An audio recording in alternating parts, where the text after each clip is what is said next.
Hello everybody, welcome to the chat. We've got Casey, we've got Harvey Decline, and I'm just setting things up here. Welcome to a very special Mike's Gaming Gala stream.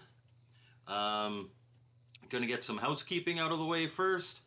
I'm sorry that there's no mini reviews this weekend. I got to admit that Dragon Quest password video, it required so much editing with like moving the characters around and changing things. It just took all my time. It was a beast to get through. And for the first 24, like my goal in the first day, usually before I go to bed on Thursday night, is I'd like to have 100 views on the video. And hey, Rickster, yeah, we're going to get to that soon, don't you worry. It got about 75. I was like, okay, this isn't the type of video that people want to see. And then the next day, it just took off. It's almost at 500 views now, so I might be doing some more of those as extra videos in the future.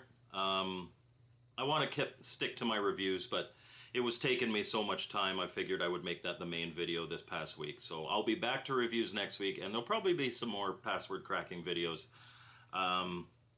in the future, because Michael Hayes has, not necessarily for homebrews, but other games that I could do as extra password cracking videos that might do well and help the channel. I was also talking to Spencer of Guardian Games, and it looks like we're going to have a stream every Saturday in June sponsored by Guardian Games. We're going to probably be giving away some stuff every weekend, so you will want to stay tuned for that. But first and foremost, DK Arcade. So for my 3,000 subscriber stream, I announced that I was giving away DK Arcade from Electronite. It's kind of a sponsor. He gave me basically at cost to give away to somebody. I know that a lot of people already have this, which is why we only had 4 entrants, but let's see which one of those 4 gets a copy of this. So we got Chris Walker, we got Mr. Poststyle, we got Retro Bliss Gaming, and we got Pierre Gouraud. So we'll shuffle these a few times. And the winner is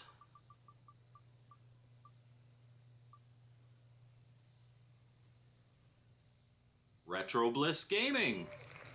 So Phil, I think I already have your address because I've won a couple of the Ninja contests, and you've got a return an address on those envelopes. But I will confirm that address with you, and you have won a nice brand new sealed copy of DK Arcade. Thank you for being a supporter. Now, the Intellivision Inty Basic contest. So, hey, Operation Shutdown, how's it going? As many of you may know, I've got links in the description. There is an Inty Basic kind of mini game contest going on, tiny game they call it. It's had 9 entries, all were great. Michael Hayes has sent me some information how to get Chippy going. I'm not going to be doing that this stream. I've got to figure that out this week. Like I said, it's just been a crazy week this past week. But I need a longer spin time, no suspense. Oh, well, that's the website. That's the Wheel of Names website. So, Casey, of course, because Casey is Mr. Competition, he has started a high score contest for all of the games. The ones that have scores, anyway.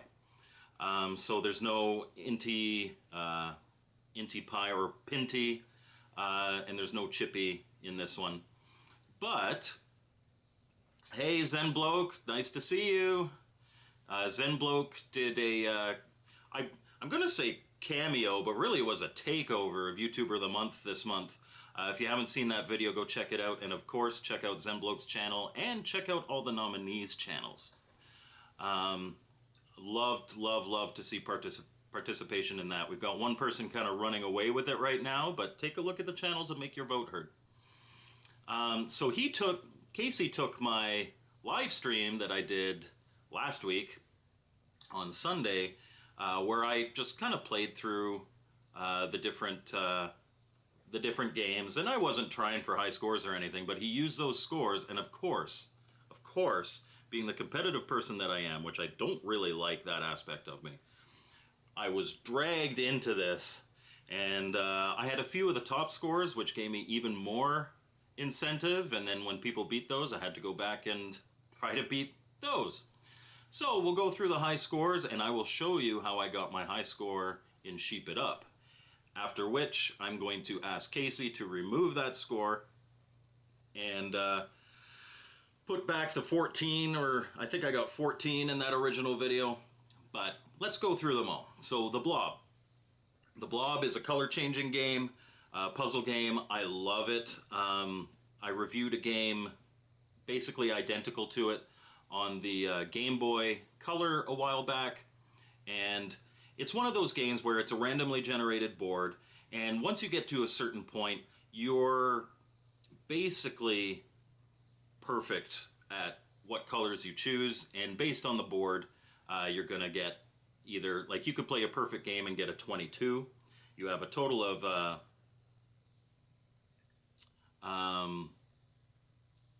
you have been taking all the scores. I don't think you've taken all of mine yet. So you could do a perfect game and you could have 22. I got lucky with the RNG and I got an 18. So I'm currently at the top of the Blob. Canyon Escape by Jan Aros.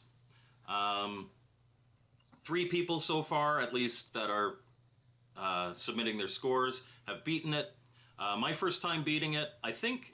So the score up to 1,000 meters will just give you a meter score. Once you pass the 1,000 meters point, there's a finish line, and then it gives you an actual score. And I think that score is based on how many lives you have left and how much fuel you have left. See me play one live kart tag game. Maybe I'll play one live kart tag game. Definitely not going to beat my my score. But Canyon Escape is another randomly generated game. I kind of got lucky. There was a good amount of fuel. There was a good amount of extra lives, which are the little hearts. So I scored a 10,730 on there. Next is Kart Tag by Harvey Decline. He's in the chat. Yeah, if Blob had a timer, maybe just as a game option, that would be good because it would force you to make quicker turns. Between Rick, Casey, and I, we'd kind of been jockeying back and forth every time somebody gets a better score. My current best score is 252.4, which currently has me at the top, but Harvey recently did a 1/3 speed run of it, and his score that he was able to get with that 1/3 was like a 242. So I was under the impression that maybe between 245 and 250 was as best as you could do, but clearly, at least the best that we know is 242, and I think we might be able to dip into the 240s sooner rather than later. Max It is and that's a set course when you're playing the standard course. So this is a really good one where RNG doesn't really mess up how you perform in it.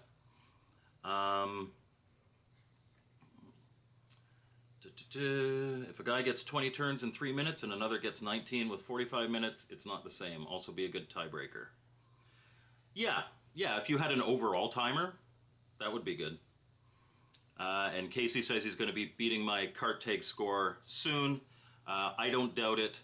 After today, I am retiring from the high score competition. Like I said, it doesn't bring out good things in me. I have other things that I need to be doing than playing these games, but they are very addictive, fun games. Max It is randomly generated, and you play against an AI. I've only really played it the once. and well, twice on the stream last week. And the one game I won, I got a +2, 28 to 26.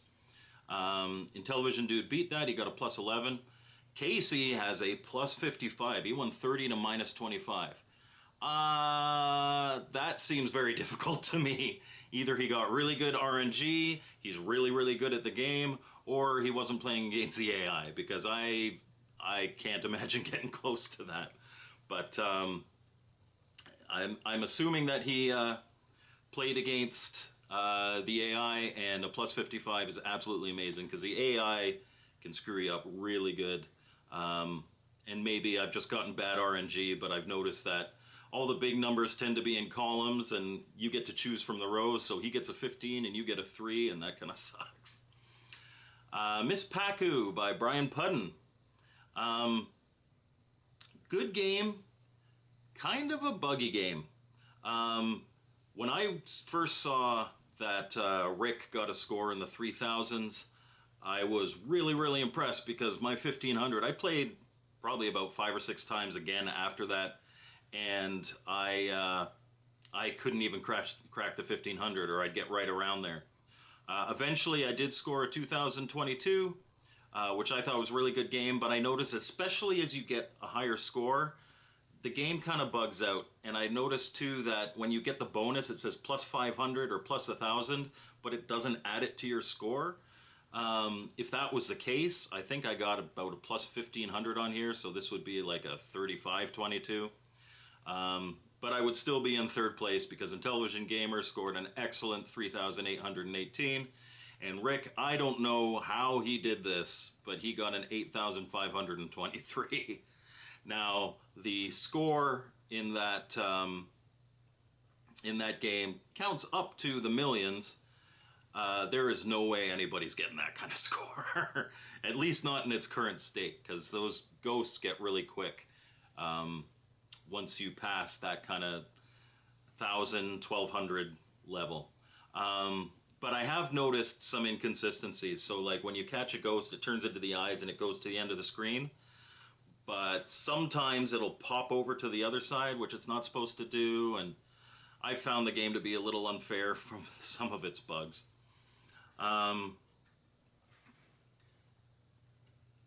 Oh, you have to, okay, so when you get the bonus, you have to capture the ghost during that bonus in order to get those points. That makes a lot more sense. I could probably up my score a bit that way. Retro Bliss Gaming is in the chat. Guess what, Phil? You won DK Arcade. So I will be confirming your address with you probably tomorrow. I got a lot of stuff to do today, but I will send you that. Pensate by Michael Hayes. This was my vote to win. It is not going to win, but I was really, really impressed with it. It's a port of a Commodore 64 game. I really, really like it. There's a lot of strategy. I think prior to this score, I had a 1200. Intellivision Dude crushed it. He made it to level 9. My kind of strategy here is you've got to look at the board and kind of plan out everything ahead of time. Because once you place your piece, that's when your score starts ticking down. So the longer you take to make each move, the less score you're going to make if you beat that level. I have noticed too that the best score that you can get in any given level is 2,700, even though the score starts at 3,000. Because especially in the early levels, it's easy, generally pretty easy to figure out where everything's going to be, place your guy, and just hold up. Nobody will ever hit you in your one column to get to the top. And doing that with absolutely no lag, I was able to score 2,700 points in that first level. And second and third. This is another RNG game, so sometimes you might get lucky with the pieces. The knights are the most difficult for me to kind of overcome. Left to right thing. Casey says he can get Rick's score, so I'm looking forward to watching those two battle over Paku Paku. But currently, I'm at the top. I think I made it to level 8 or 9 with that run, but it was one of those, I basically had to plan out my whole move, And then there was one or two levels, especially it's really difficult when the levels get high because you've got so many enemies on the screen.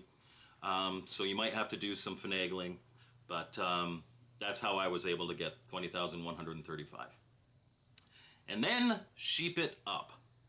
So prior to me coming and blowing it away, the highest score was 66. And then I came in with like 143. And then I came back. Casey came. So I had some chats with Casey in Messenger. And he's like, I'm looking forward to beating your score. And I'm like, good luck. And I gave him some hints as to how I did it. And then he figured it out and he posted a 169 or a 167 or something.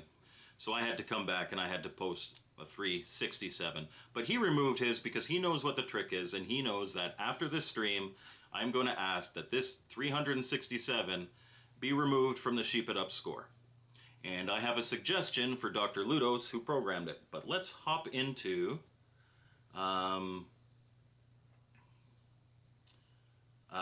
Rickster says there are other glitches in Paku Paku. The score will sometimes show a question mark and it will slow down the game too. And Casey says, are you ready, Rick? Oh. And are you ready, Rick? We're going to show you how you too. So I don't know how high the score counter goes, but I could get 999 with this game. No problem.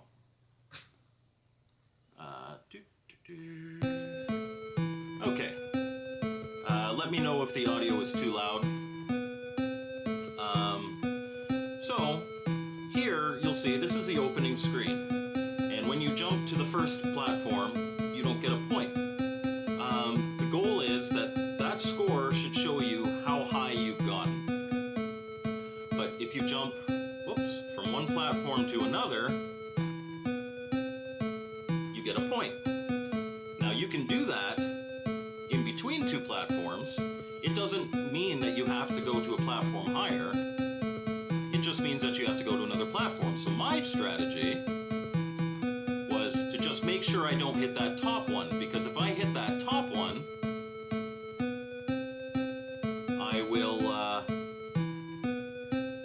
I will advance to the next screen and I can die. So as long as you stay on this first screen, it doesn't matter if you land on the ground. You can score basically infinite amount of points by just staying here. Now my suggestion to Dr. Ludos to remedy this isn't to change all the code into how this can make it so that you have to jump to a higher platform, because there are situations later in the game where jumping to a lower platform should get you a point because you performed a neat trick. My suggestion would just be to make it so that whenever you land on the grass, oh, I almost hit the third one there. Whenever you land on the grass, it resets your score.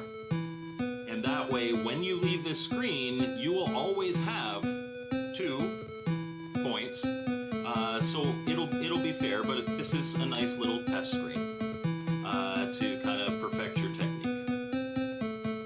And that is my suggestion. But that is how I got the fantastic score of 367 in Sheep It Up. I cheesed it. And that's part of what I do. I'm a game tester for several different programmers and publishers. So figuring stuff out like this is part of what I do. When I'm doing my reviews and I want to show full game, sometimes games are really difficult, but I can find a way to make it so that I get further by not cheating, but exploiting how a game is programmed. So that is how you get basically an infinite score in Sheep It Up. All it takes is time. It doesn't take any talent whatsoever. So yes, my suggestion to Dr. Ludos is to make it so that whenever you hit, and you notice once you get higher, this second screen, which is supposed to be calm, gets more difficult. There you go. So just make it so that when you hit the grass, it resets your score, and I think that would solve all the cheesing the score issues.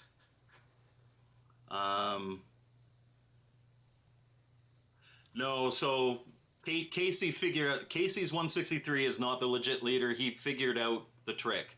And that's why he took it down, because he knew that we were going to be revealing what this trick is, and it's not in the spirit of the competition. So I believe, Rick, your 66 is the legit winner. So I had a request to play one game of cart tag. We can do that. We'll just do it with a keyboard.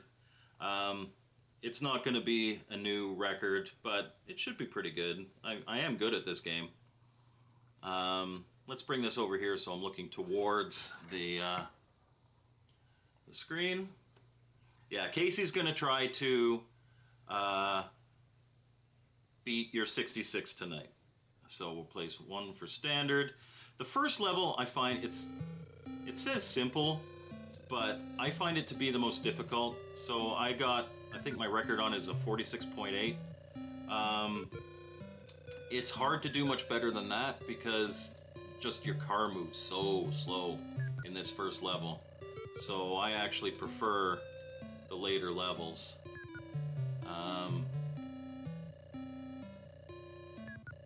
But yeah, we can play this one. And then we will get to the main event of this stream. But there you go, Rick. We've revealed that we were cheesing the score. Casey says he will not allow me to not have this be my top score. See, 48. I usually get a 46 in that one.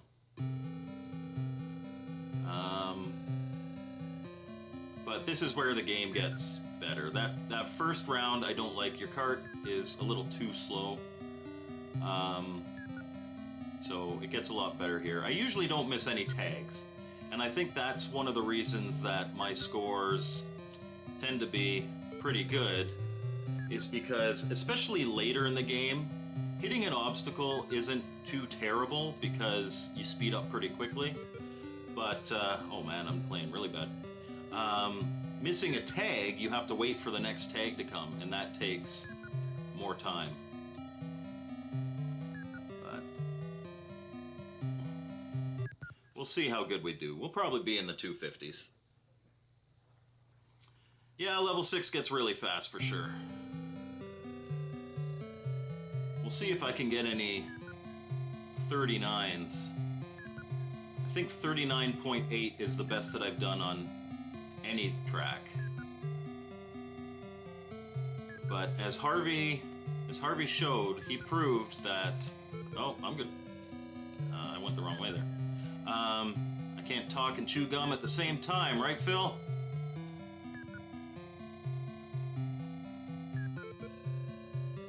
But, yeah, hitting an obstacle isn't the end of the world, but missing a tag is going to cost you probably a good 2 seconds on any given round. Did I get a 45 in level 1? Oh, that's pretty good then. It's, but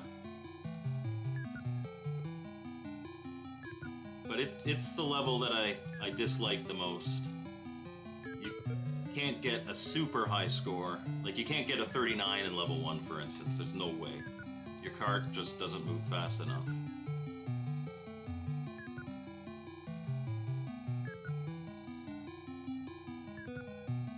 And I usually play this with my long play controller. I'm just doing it on the keyboard. It's not too bad.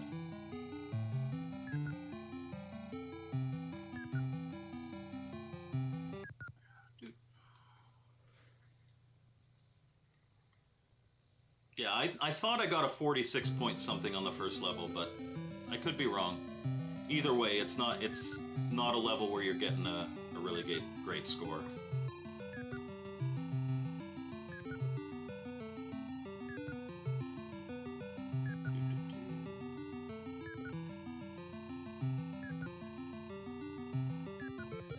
Oh, hit the pylon.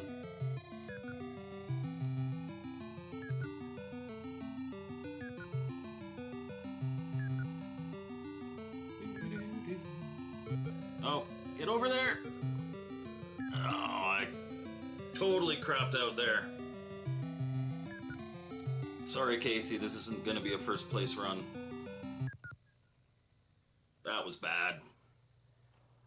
45.6. Level 5.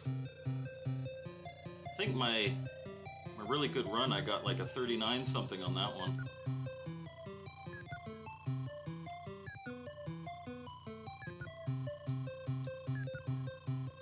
But Harvey has certainly made a very addictive game. This is another one that isn't placing super well, but it's a great one for competition. Oh, hit the X. Hit the X again. Hit the X again.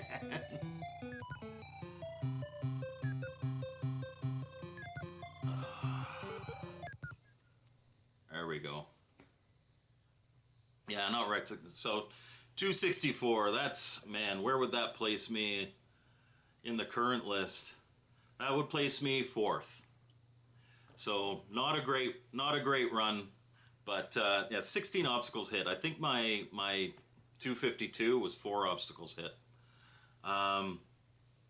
It's a good game. Like all of these are good little time wasters, and good for that type of competition because it's one of those things where you don't have to play any of these games really for more than, except for maybe Pensate, for more than 10 minutes to finish it. You can kind of just, and what I was doing is like I would take a break at work, my lunch break or whatever, and I'd play a few of these, see what high scores I could get, and then we were good to go. So, on to the main event. Turn that off, turn off desktop. I did a review a couple weeks ago of a game called Unseen. And this is a really intriguing game. It's a bit of an enigma. So, let's play cartridge. It's from Songbird Productions. It's for the Atari Lynx. And this is the same guy that made the game Unnamed. How's the audio level for this?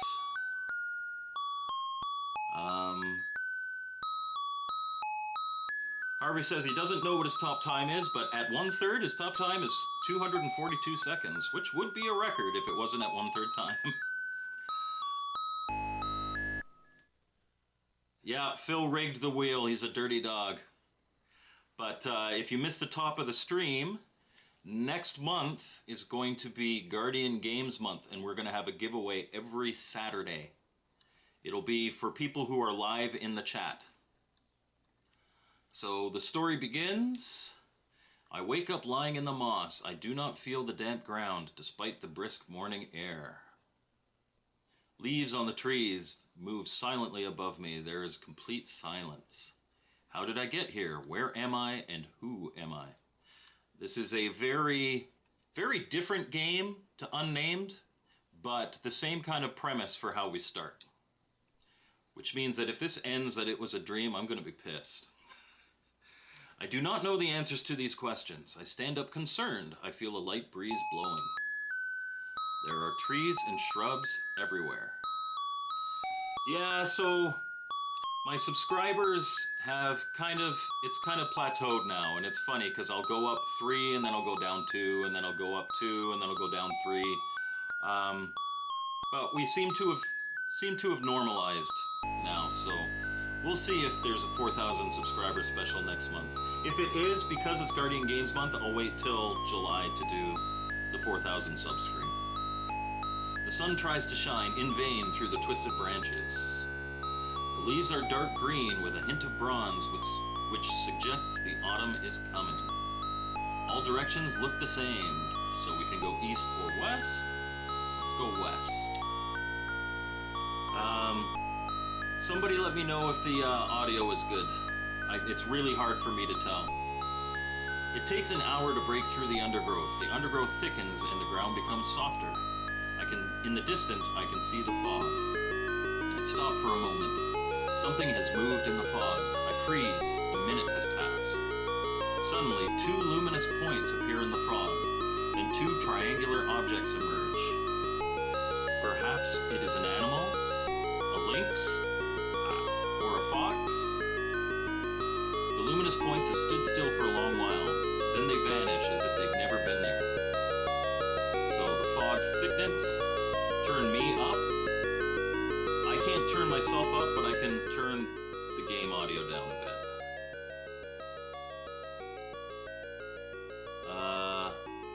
No, I can turn my mic up a little bit. So there, I've turned the game volume down a bit, and I've turned myself up. Okay, how about now? Is that better now? This game doesn't have music throughout it, so I'm going to stay on this screen until we get the sound right. Is it still too loud?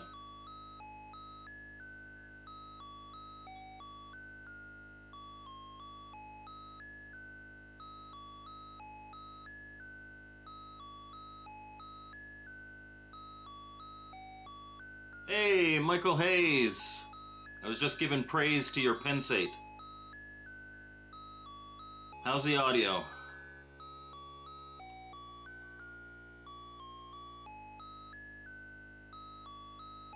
Sound is fine now? Okay. Awesome. So we're gonna go towards the fog. So in the manual it says, explore things. You know, be brave, do the loop. This game loops a lot. So the world immerses itself in complete whiteness. I can hardly see a few meters ahead. I'm going to turn that down like that too. There we go.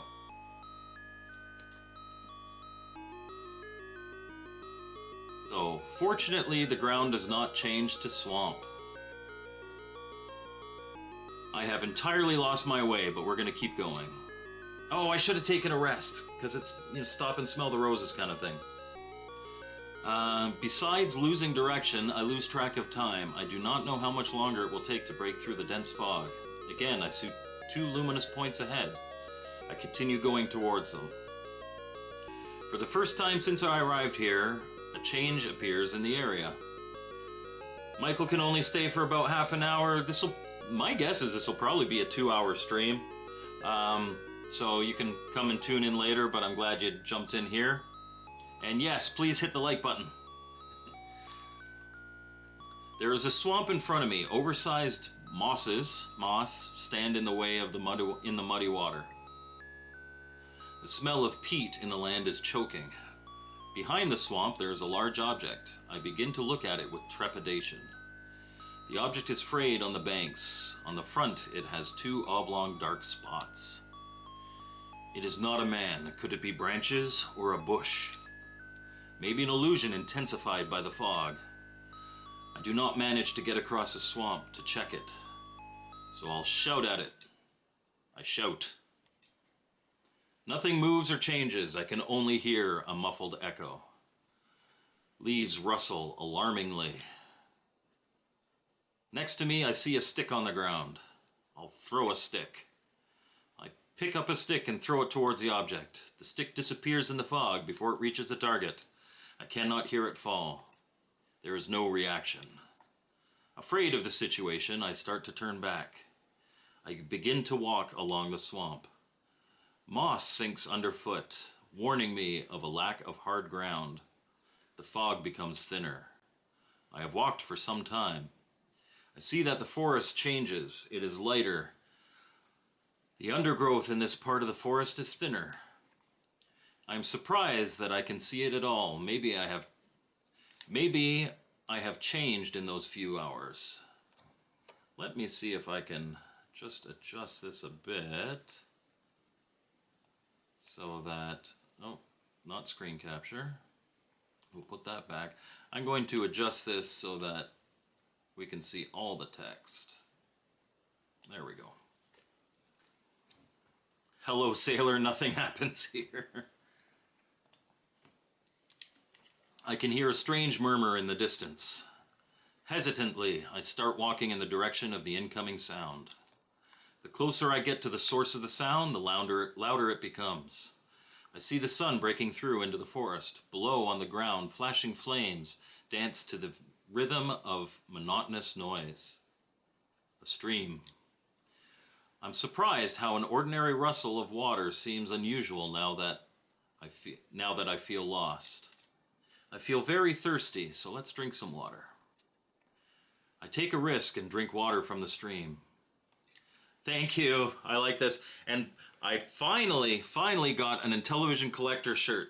So next time I review an Intellivision Collector game, I'll be wearing that Intellivision Collector shirt. It is cold and has no flavor. I move downstream. I am glad to see a possibility of a clear path ahead. The stream has formed long curves that extend my journey. Nature here is wilder and less accessible than before. From time to time, I need to steer clear of wetlands that occur by the stream. I realize that this place is somehow attracting me, so I will stop and look around. I stop and curiously start to look around the environment. The stream shining in the sun twists and turns between yellow grass of the forest undergrowth. Aged trees are covered with green moss. The water tastes strongly of minerals, but is not unpleasant. It is extremely cold. I am surrounded by fractal shapes which are not created by man. With surprise, I find that I begin to like this place. After a while, I renew my journey. I am getting more and more tired. Hours begin to extend. It seems that the day is coming to an end. In the distance, another nondescript flat object appears. Maybe it's a lake. I quickly begin to go in that direction. After a while, I find myself near a large area of water. Yeah, Phil, you gotta come out of retirement and get yourself a Lynx. Or even better, get yourself an analog pocket with all the adapters, and that will do Game Boy, Game Boy Advance, Game Boy Color, Lynx, Game Gear, and Neo Geo Pocket. Not Neo Geo Pocket. TurboGrafx games. Which sways ominously to the rhythm of the moving leaves. The stream disappears into the lake. The water is completely transparent. The first fallen leaves lie at the bottom of the water. I used to go hiking in the mountains in BC all the time, and you would get these crystal clear, like they're glacial lakes, and you would swim right out to the middle, and it would be deep, and you would be able to see the bottom crystal clear. It's kind of wild. Something flashes in front of me. After all, the sun has already set. I look at the water more carefully. It ceases to move. Also, the wind stops moving in the leaves. The lake becomes completely flat and dark. Only big individual shapes reflect in it. I look down. I cannot see the reflection of my body. It is getting too dark. Looking around, I notice that the forest in one direction is getting sparse. Again, something flashes, this time from another direction. I ignore it and go, in certainty, towards the brightness. It is getting quite dark. I come to a small clearing. I am amazed to see a tower in the middle of it. It is a wooden structure. It rises a little above the treetops. I run to the tower. I start to climb to the top while there is still light. The ladder creaks and the rungs are slippery. This construction, unused for a long time, arouses my anxiety. So Retro Bliss says he can emulate almost anything, which I can't. I'm not huge into emulation. I need to do that more, especially if I'm going to be streaming more often. So he can get his game fix for anything. His collecting has slowed down lately and focused more on homebrews. Mine too. There is only so much money, and I have a homebrew review channel, so my collection is almost exclusively now I buy homebrews. I'm likely to be eaten by a grue. The air of greater restlessness arises in the coming night. another floor and I will be on the top.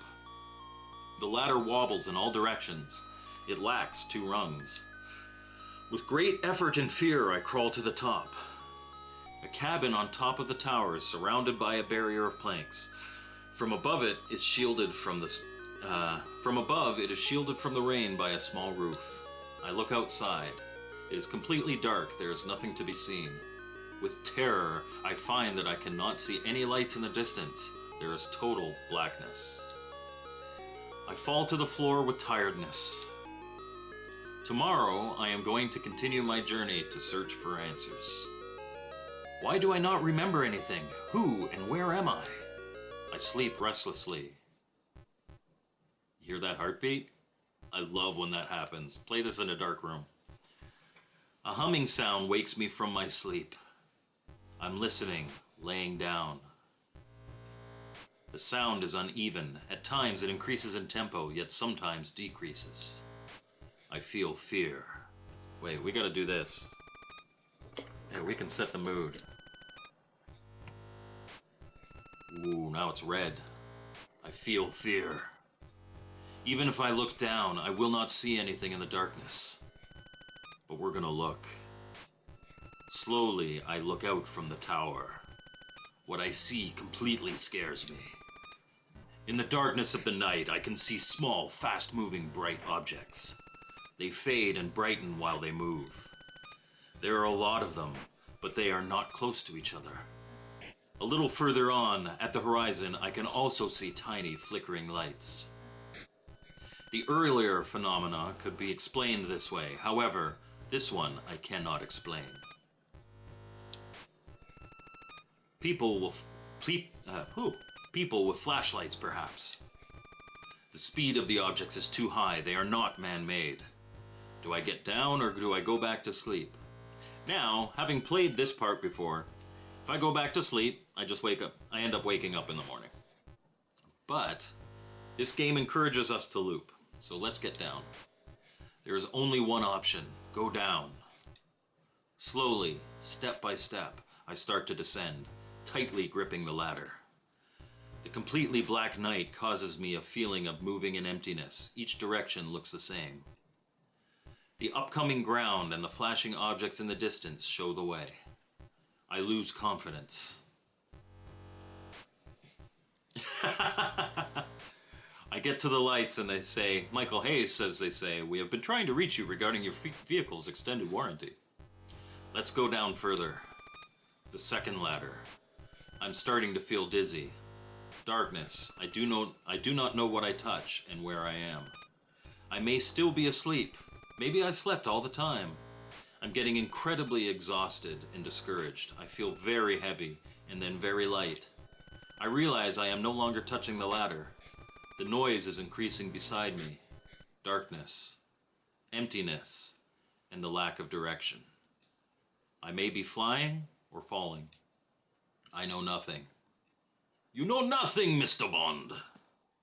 I do not remember anything. Blackness.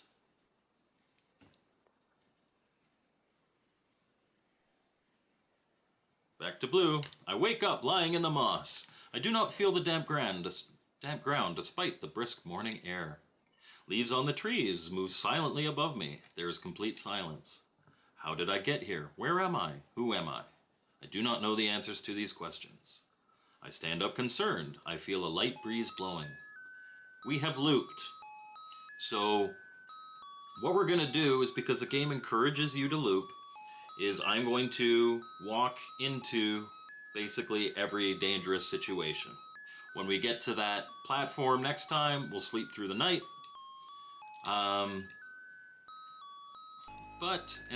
Let's go east this time. I don't think it makes a difference. So we walk through the undergrowth. Let's rest for a while this time. The forest at this point seems to be darker.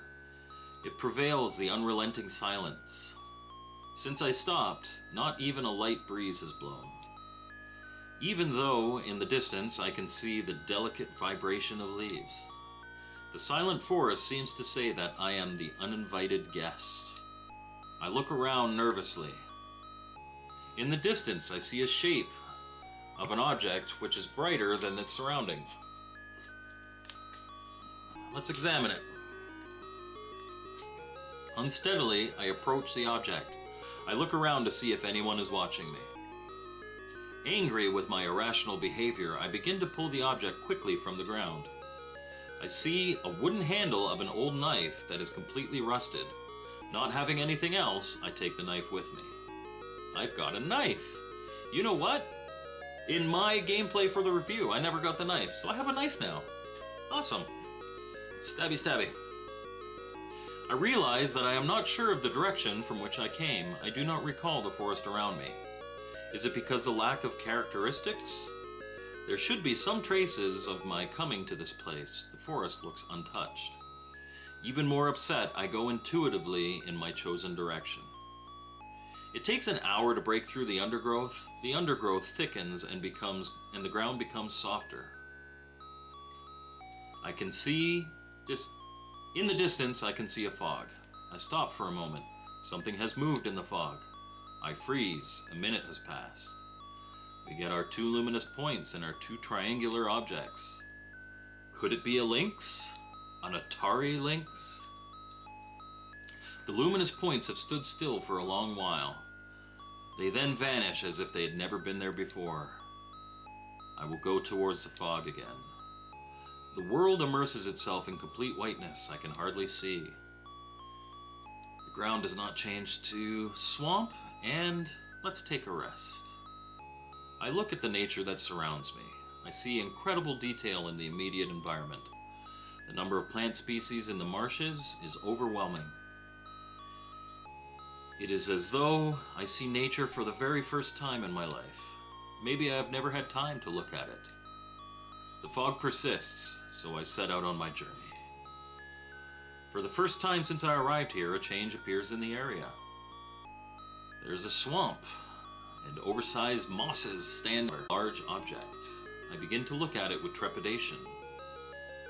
The object is frayed on the banks. On the front it has 2 oblong dark spots. It is not a man. Could it be branches or a bush?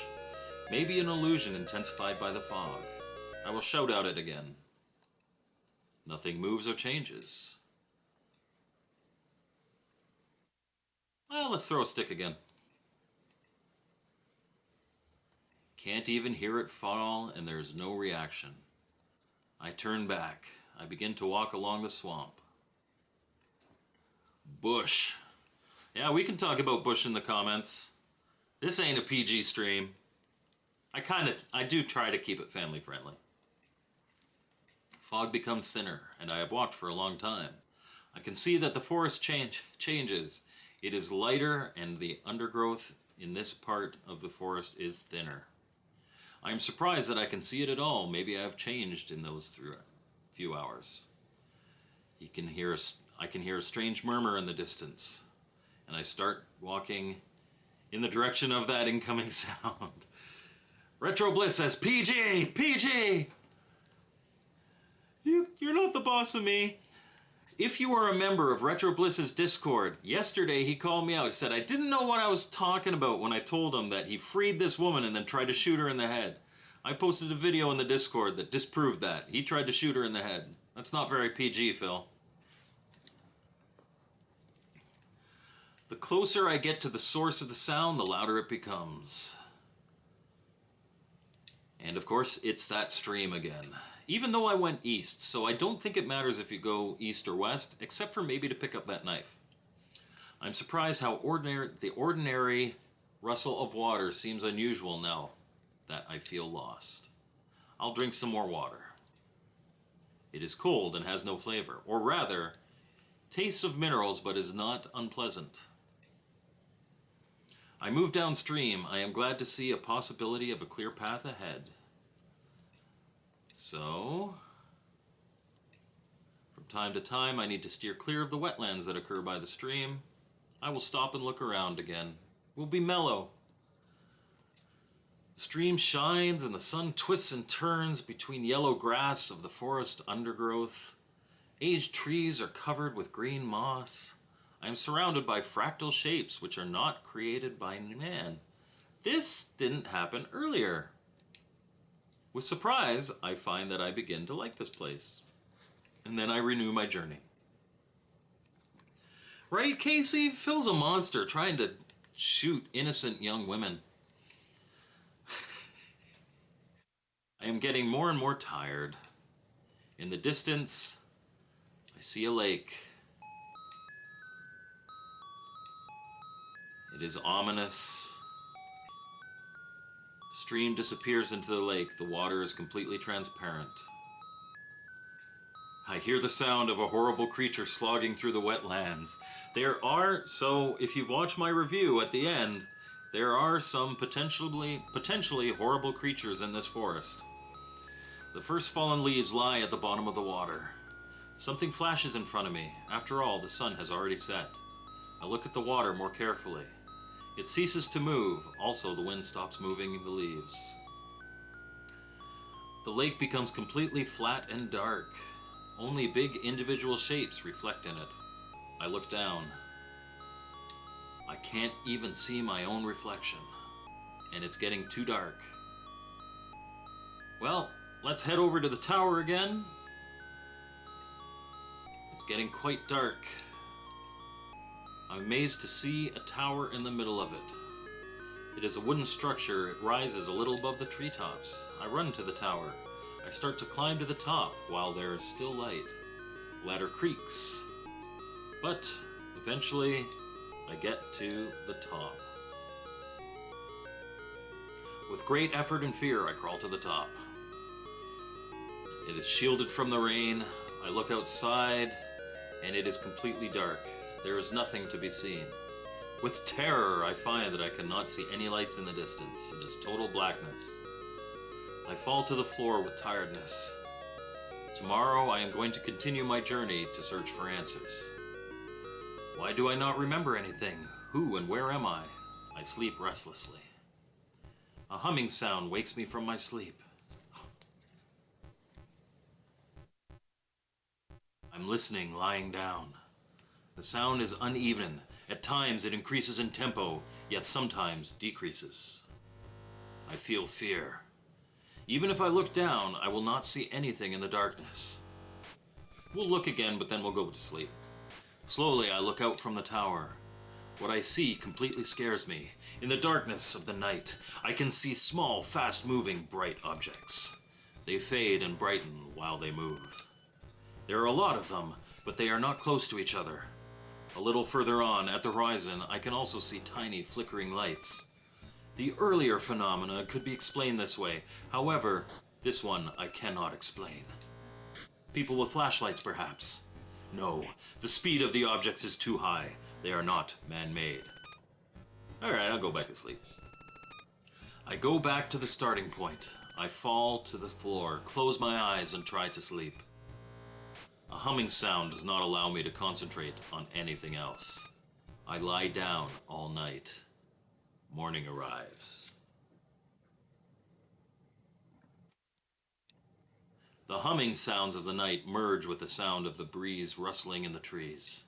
I look out of the tower, and I see trees. Everywhere around the horizon, there are only trees. In between the trees are small clearances. It does not fill me with optimism. The tower looks much worse in daylight. Some floorboards are missing. Oh, it's lucky I didn't fall through. Everything is overgrown with moss. Every movement causes creaking. I feel that even standing still causes creaking. I notice that fishing line attached to a pile of boards that used to close the cabin. I take the line with me and start going down. I have fishing line! After an arduous and slow descent, I get safely to the ground. I have to decide what to do next. The clearing merges with another one. So let's... Oh, should we go to the lake now that we have a fishing line? Or do we need something else with the fishing line? Well, I know there's something in the clearing, so let's go to the clearing. The forest is changing smoothly into a small clearing. In the middle of it, there are a variety of high grasses and some shrubs. I begin to wade through the clearing. As it turns out, the way is more difficult than I thought through the forest. Or is more difficult than through the forest. The grasses are showing each move. Okay, so Martin Civic that programmed this game. If you ever see any of these, I am more than happy to be an English translator for you, because I know this comes from Europe. English is pretty good, but there are definitely some improvements that could be made. Fortunately, after a while, their density decreases. There is a sweet smell. I turn around. I see a field of yellow flowers. A minute ago, I walked this way. Why could I not see them then? What kind of flowers are blooming in the autumn? I walk on. 3 shadows moving in the woods stop me. They are on the other side of the clearing. Without thinking, I begin to run towards them. I run as fast as I can. Then I get to the forest. When I get to the forest, there are no shadows. Just gonna continue going. I feel as if yesterday's journey begins anew. Everywhere I look, all the trees and shrubs are similar. Neither side of the forest seems to be different. Even the sun is nowhere to be seen, so I cannot define my orientation. So I will go straight. After an unspecified period of time, I break through the undergrowth. Maybe it was an hour or 2. On my way, I do not find any trace of the path or the presence of other people. I will continue. Some time passes. During my travel, I do not find anything. I am overtaken by helplessness. I continue. I feel as if yesterday's journey begins anew. Everywhere I look, all the trees and shrubs are similar. Neither side of the forest seems to be different. Even the sun is nowhere to be seen. I cannot define my orientation. So, I turn left intuitively. After a moment, it seems that I have not turned. I do not know why. After an unspecified period of time, I break through the undergrowth. Maybe it was an hour or 2. On my way, I do not find any trace of the past or presence of other people. So I'm going to continue my journey. Time passes. I do not find anything. Let's continue.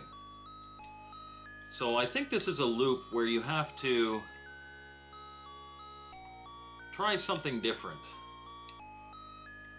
each time. Go left. So I'm all turned around now. Go left. Okay, now I am very tired. Finally, I see a change in my surroundings. In front of me, there is a black object on a hillside. A hole in the ground, a cave perhaps. Maybe it is the root of a fallen tree. No, it's a cave, heavily overgrown to the front. It seems unvisited for many years. I walk on all 4s through the opening into the cave. It turned out that the cave was previously a tunnel dug in the ground. The ceiling is supported by old wooden columns. It is dark. The only source of light comes from an inlet. I start to look and feel my way around the cave. The tunnel is a few meters long. Next to the entrance, I see an old torch and a flint to light a fire. I take them with me. I walk carefully, avoiding knocking down any columns that support the ceiling. I reach the end of the tunnel. Ooh. Our heart's beating. There is something looking like a door. It is tied up with old, stiff, thick rope. I begin to cut the rope with a knife. My energetic movement disturbs part of the tunnel roof. The tunnel does not look stable. I haven't gotten this before, because I never got the knife before. I will continue my work. The collapsing tunnel decreased my visibility. The air is getting hard to breathe. I let go of the rope. The door is open, but I cannot move it. I'll tug harder. I pull the door energetically. The tunnel creaks ominously. Some outside ground slides in on the sides. I recover my position. The door is open. Ominous darkness is pouring out from the inside. I'll light the torch. I light the torch. Dancing flames and clear shadows fill the tunnel. I go deeper. Just behind the door, I find a small casket. I take it with me. I will examine it later. I'm dragging a casket around now? Does he mean like a small little box? The tunnel is much longer than expected. There is no end. Cold air is blowing from the depths of the tunnel. I'll go deeper. I begin to move carefully along the tunnel. The wooden beams are even more rotten. I am short of air. The torch goes out unexpectedly. I go down a dozen movies. I go down a dozen meters. I just start to get nervous. Why do I feel the urge to go into the tunnel? What do I want to find here? I wish for civilization so desperately that I follow the direction of any artificially created object. It is completely dark. I look back. I can't see the entrance anymore. Nervously, I begin to exit the tunnel. I catch myself on one of the columns and I fall. Instinctively, I grab my head with my hands as I wait to hit the ground. Silence. The air becomes very heavy. Darkness and heaviness of air. Lying there, I close my eyes. Darkness, emptiness, and lack of direction. I may be flying or falling. I know nothing. I do not remember anything. Blackness. And we wake up again. We just looped. That one was completely new to me. That was cool. I like that. I felt nervous because it was something new, right? Okay, so let's go west. Something has moved in the fog. We get our, perhaps a lynx or a fox. I'll go towards the fog.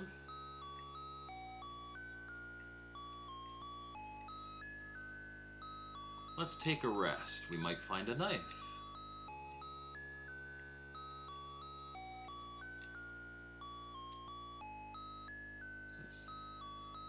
Oh, so I had to go east to get the knife. I do not have the knife. But we're gonna loop again. So it's okay. I won't get the casket though. Maybe we get the fishing line and go back to the lake. Let's shout.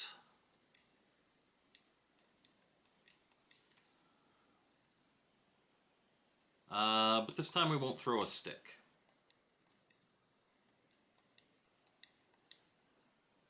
I'm sure whatever beasts are in the forest do not like me throwing things at them.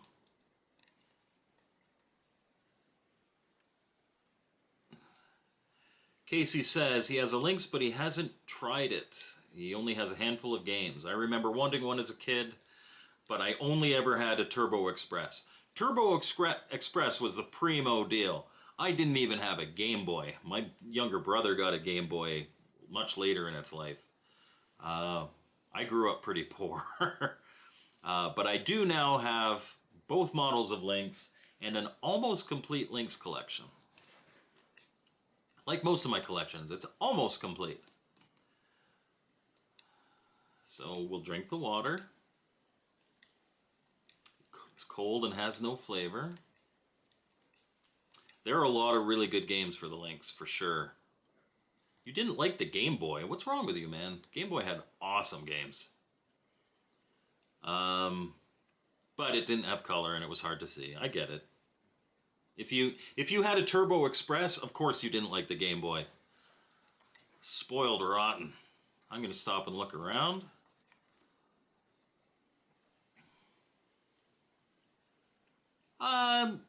I wouldn't say I'm a really big handheld guy, but there are some fantastic games. And with GB Studio, I would like to try making a game. That looks even more approachable than NES Maker. And I've half made about 3 or 4 games for NES Maker.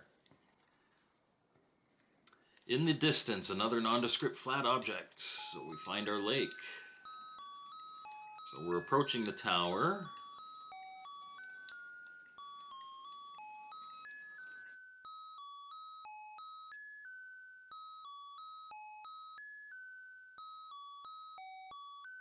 I look down and do not see my own reflection, so I go towards the light, which is the tower.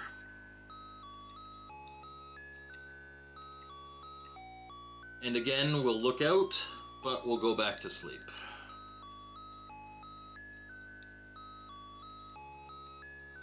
But we know that next time we loop, we have to go to the east to get that knife.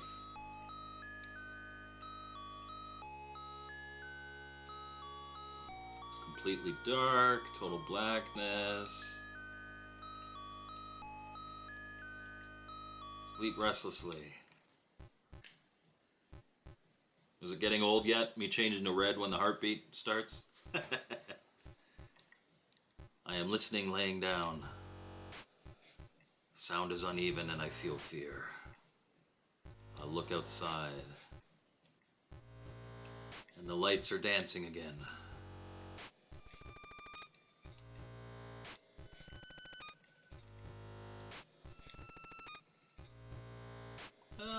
Let's go back to sleep.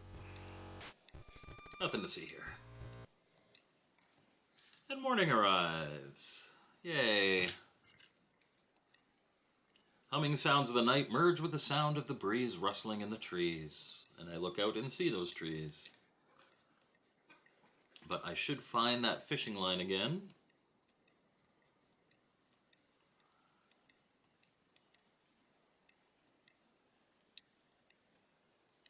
Fishing line. So this time, let's return to the lake. I decide to go back to the lake. By walking alongside it, I will be able to keep yesterday's path. After a while, I learn that history is repeating itself. Nothing seems familiar in the forest. There are no traces of my being here. There is no lake. The forest seems more lively. Unable to find the lake, I begin to move towards the clearing. So you end up going to the clearing anyway. But we explored. The grass is difficult to move through, and there is a sweet smell. Flowers show up. 3 shadows. This time, maybe I shout at them. Hey! Hey! A dull echo answers me. I am listening. I can only hear the pulse of my own blood. Even the wind has ceased. Frustrated, I start to walk slowly back into the woods. Okay, so let's go straight. Let's go to the left. Let's just alternate. Straight. To the left. To the left, to the left.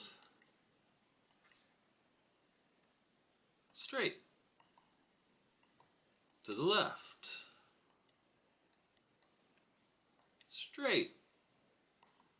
To the left. I think it just makes you go randomly until you're very tired and then you find the cave. So, we won't be able to get that little casket, but we will get the rope. Or the torch, rather.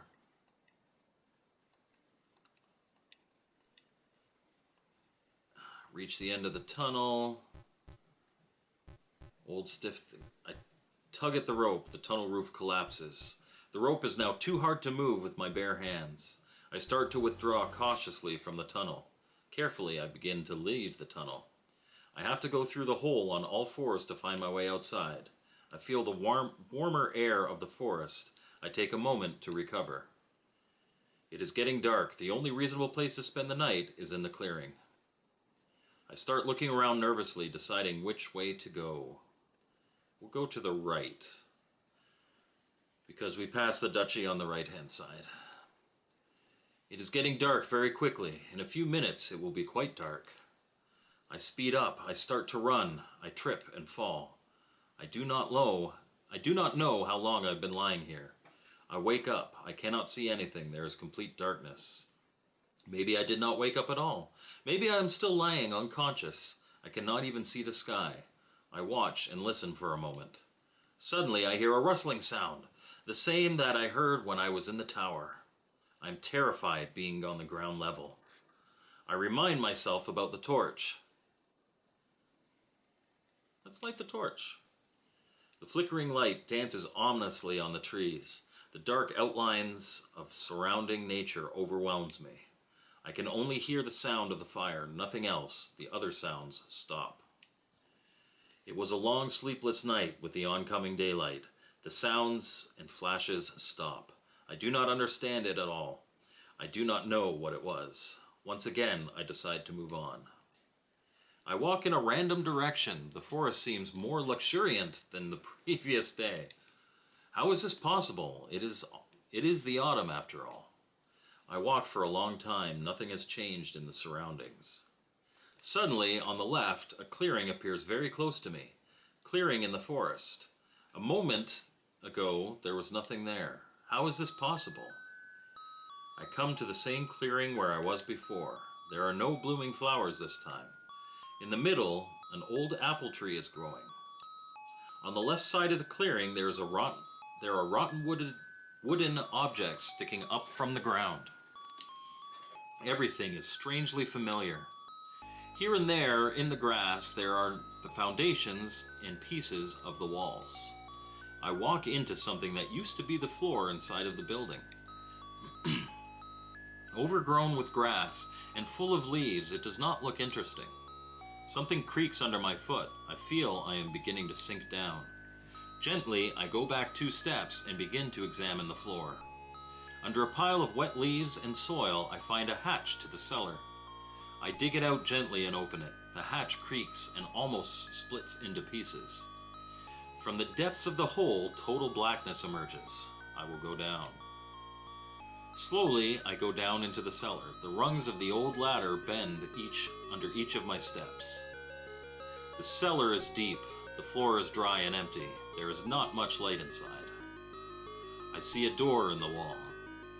I go to it and try to open it. I pull gently. It is enough. The door opens noiselessly. I move in the dark. I feel large wooden objects all around. Whatever I touch, a huge amount of dust lifts into the air. It is difficult to breathe. I will continue exploring. This is a loop point. The more I move, the more dust appears. Suddenly, I hit something heavy with my foot. I fall, but do not hit the ground. Darkness, emptiness, and lack of direction. I may be flying or falling. I know nothing. I do not remember anything. I see nothing. I know nothing. Blackness. And we wake up once more. So this time we're going to go east. We're going to get that knife. We're going to get the casket from the cave. And then maybe we can use the torch in the basement and we won't use the torch at night. We'll leave it dark when we fall in the clearing. Let's rest for a while. So we see the knife.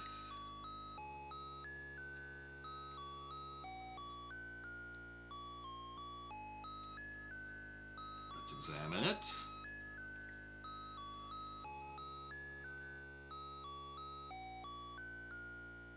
Do not recall the forest around me.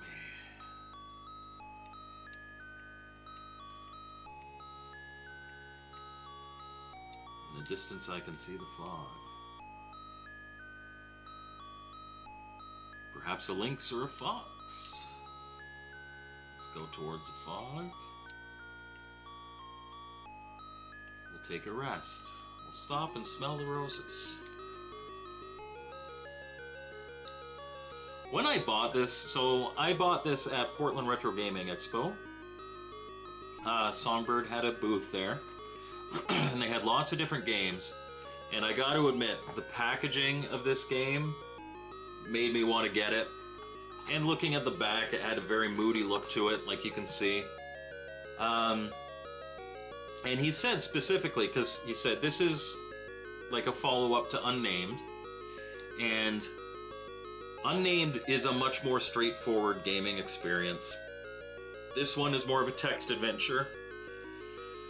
And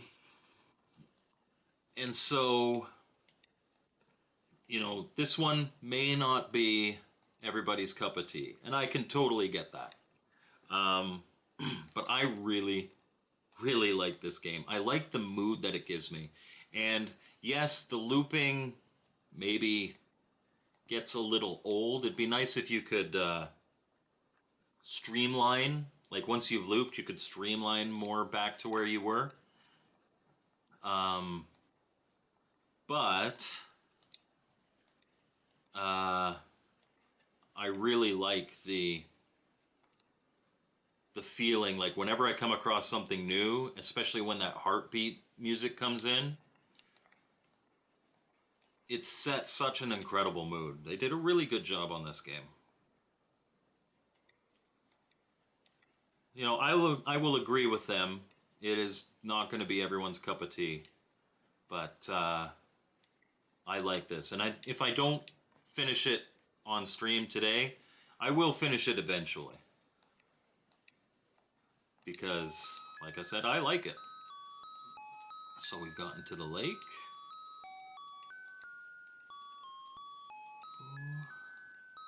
We're going to go to the tower.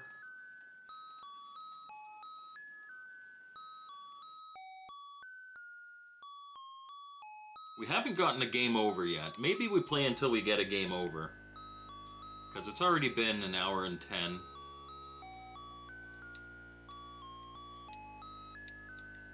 Kind of allotted myself 2 hours, so we'll see how things play out.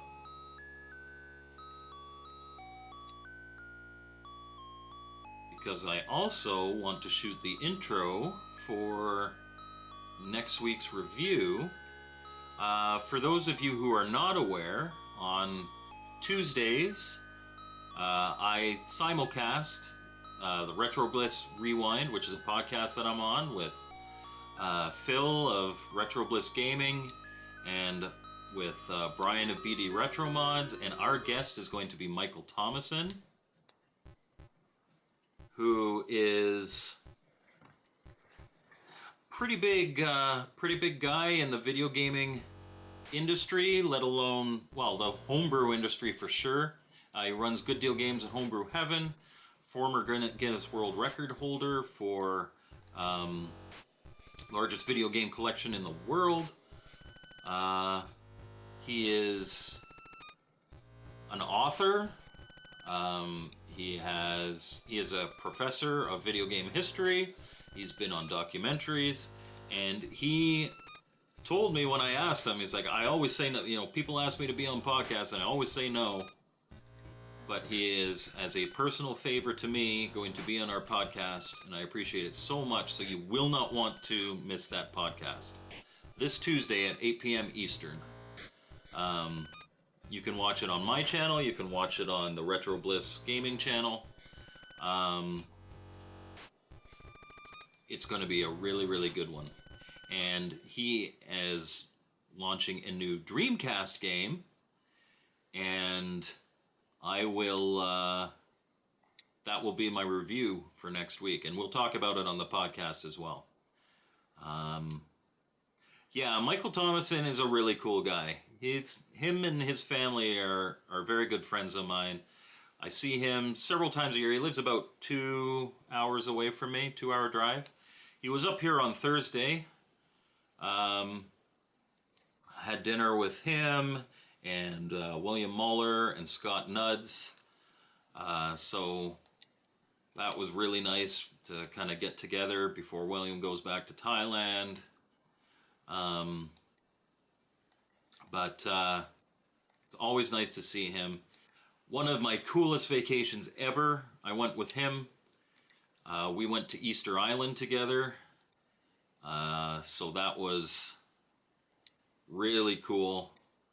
That was a trip that he wanted to make with somebody who was a little more confident with moving around.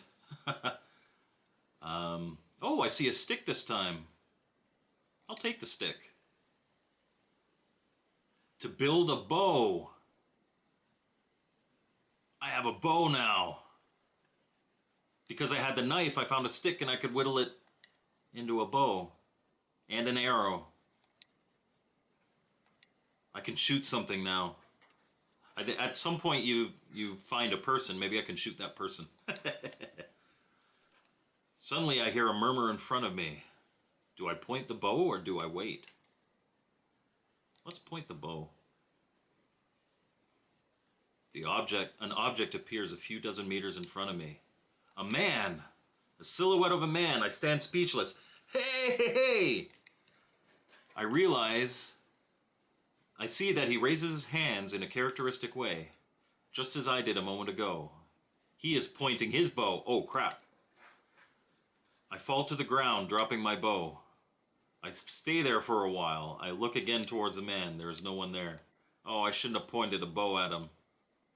Another unexplained event that scares me. Maybe they are just illusions, a figment of my imagination. I leave the bow and am annoyed at my stupidity. Oh, I should have just waited. Oh. Unable to find the lake, I begin to move towards clearing. Okay, well now we know we can make a bow. That was dumb.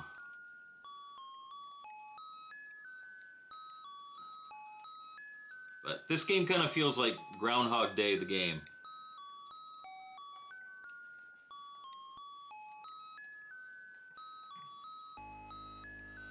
Yeah, Michael, a couple of years ago, like just before COVID, we were going to go down to Texas. There's a place in Texas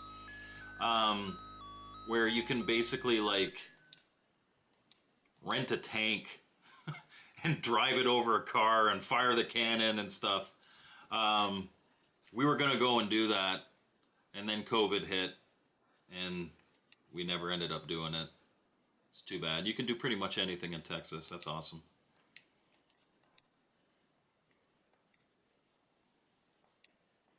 Okay, this is where let's go straight, then left, straight, to the left,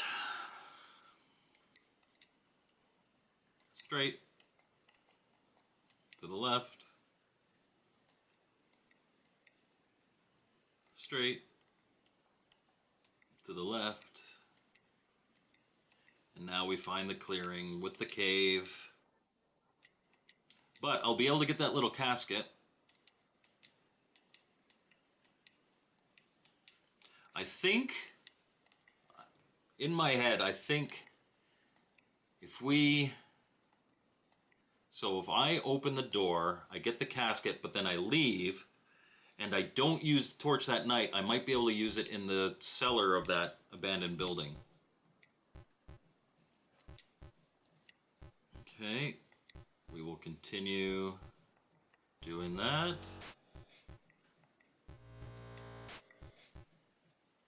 Tug harder.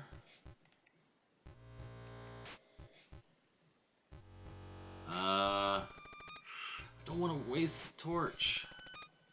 Do not light it. Oh, then I don't find the casket.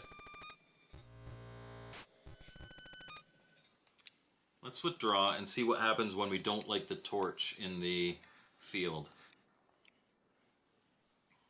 Go to the right.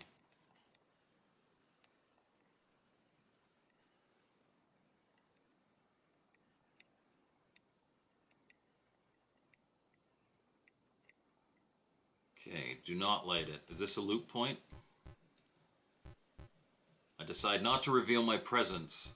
I sit in the dark, listening and watching. The humming sound is getting louder and then quieter again and again. Suddenly I see another familiar image. Flash! Sometimes it disappears, sometimes it appears again. It moves behind the line of trees. After a while, there appears another moving source of light. I am lying motionless, afraid to do anything.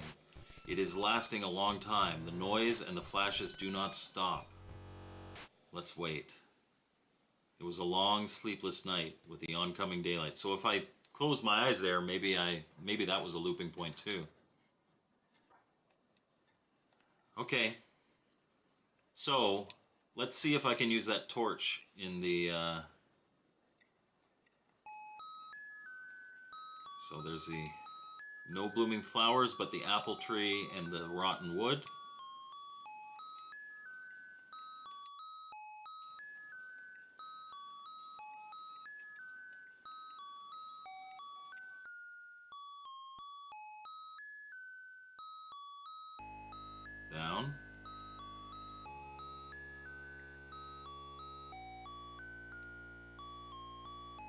Let's light the torch here.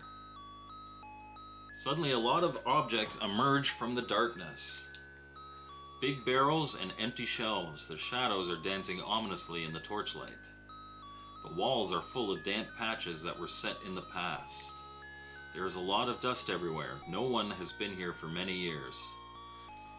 Oh, we don't have our heartbeat. We need the blue lights. The place seems familiar, but I cannot remember anything. In the corner of the room, there is an old desk with a drawer underneath. I go to it and look inside. Dust from the desk flows silently. Photograph. For some reason, I feel chills on my back. In the old photo, I see an old man standing in front of a water mill. The mill is standing in the woods by the stream. It is similar to that which I passed 2 days ago. On the opposite wall, I see another door. I go to it and try to open it. The door is closed. I go slowly out of the cellar. I look around. Flowers, they appear again. How is this possible? They were not here when I came earlier. The wind begins to blow, swaying the surrounding grass. Upset, I begin to move blindly towards the forest. Just as I did not know anything 2 days ago, I still do not know anything now. Where and why am I here? Why do I keep seeing the same places? Maybe they are not the same places. At times, the forest seems quite homogeneous and sometimes completely different in every few meters. This is as if it changed with time and space. To whom belongs the tower and tunnel? Why are there no roads? Why am I seeing things? Thousands of thoughts seize my mind. Let's calm down. I stop going. I look around. Old oaks and beech trees look at me with 1,000 colors. The sheer air causes a feeling of freshness. The rustling leaves calm me down this time. I feel light. I do not know when my mind became free from thoughts.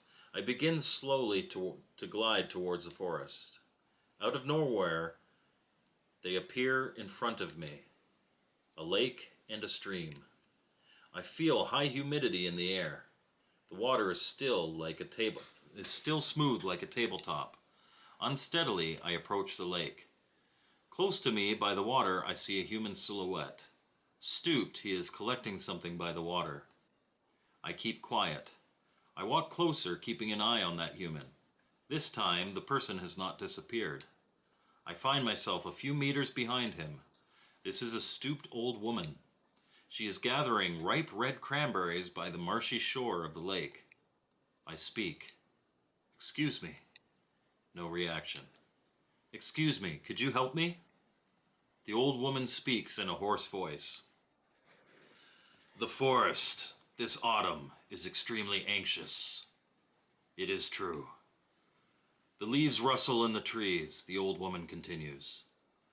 Despite this, the vegetation is luxuriant and cranberries are ripe. I will continue to listen. Thank you for that. Thank you for the night journey. I don't know who's saying what. I move restlessly. The trees sough ominously. There is no need to sow. This is something natural. No one has influence on it. Again, the sound of the forest. The old woman laughs. If you want so much to know yourself, go to the swamp, to the guard of the forest. I do not say anything. I do not know why, but it seems quite natural. I thank the woman and then turn back to move towards the swamp. I slowly continue my way through the forest. It seems strangely familiar. The fog appears. I think I approach the swamp. My whole journey comes full circle. The old woman spoke about the guard of the forest. Who was the guard? I remind myself of a strange object in the swamp. No, it could not be a man. Suddenly in front of me appears that place. As if on demand, it is standing in front of me.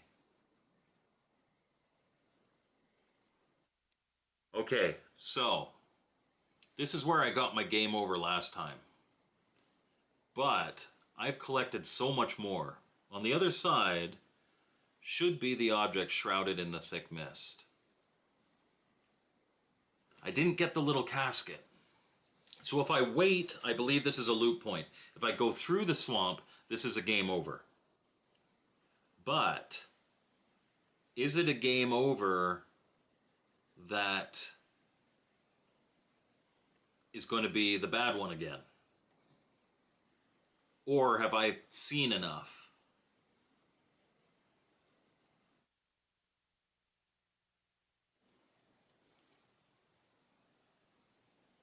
Let's go through the swamp. I go through the swamp. Oh no, this seems bad. I move arduously for a long while. I lose all my hope. No, this is going to be a bad ending. Finally, I see the other shore in front of me. I am all cacked with peat.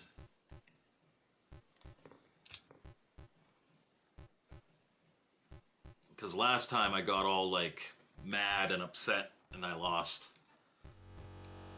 Jagged at the edges, leaning over the water and waiting for me. The object, which was to be the guard of the forest, proves to be the most ordinary tree root. I do not understand it. No, I fly into a rage. I'm gonna lose.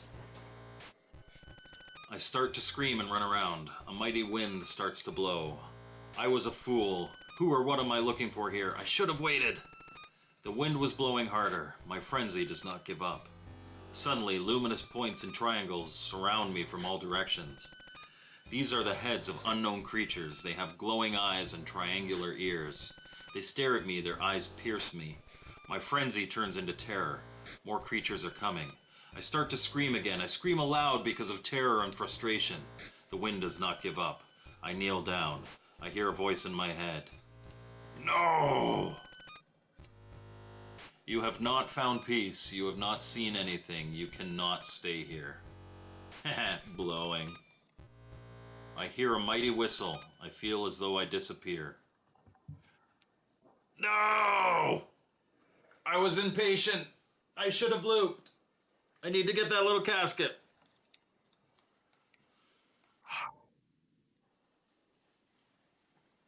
English editing by these guys.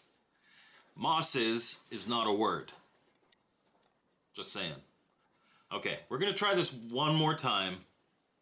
I'm going to get that little casket thing. And we'll see if we can get a different ending. And if not, we'll end the stream.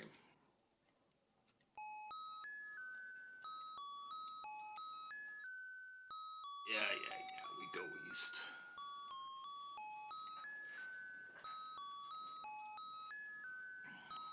Rest for a while and find a knife.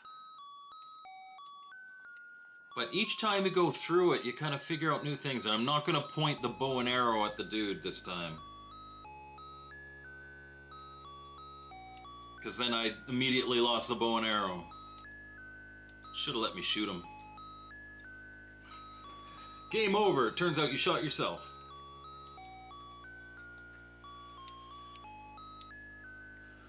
Something moved in the fog. And what do you mean I didn't see anything? I saw lots of stuff.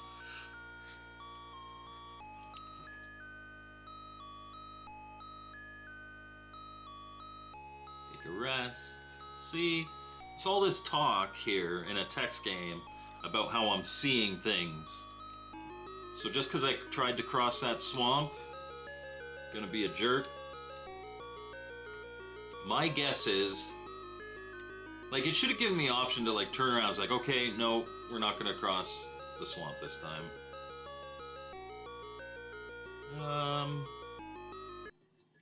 Hey. Yeah, I'm not gonna throw a stick this time. Okay, I have walked for some time. Gonna find a stream. So, guys that are watching right now, is this the type of game that you like? I know it's not everybody's cup of tea, like I said, but it's got a lot of character for sure. Do you guys like these kind of text adventure games? Are you more of a shoot 'em up kind of guy?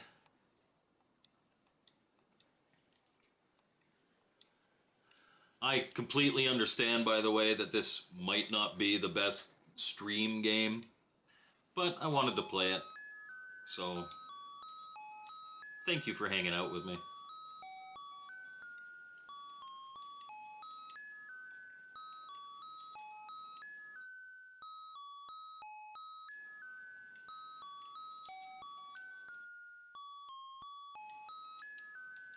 I don't see my own reflection. Do I even exist? It's no beat 'em and eat 'em, but Mr. Postile plays lots of games. We have to come up with a game for Shower 'em and Devour 'em. It's so funny. And for those of you who are aware of the humor that Poe and I share, I had no time to do it this year, YouTuber of the Month and all this other stuff. But next year, I'm going to have an April Fool's video that is going to be absolutely hilarious, that is inspired by something that was in our podcast Discord.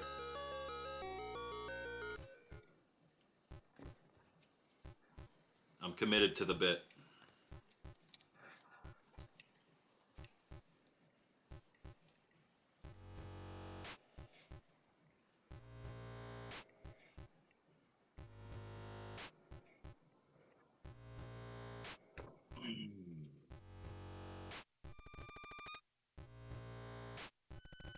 Let's go back to sleep.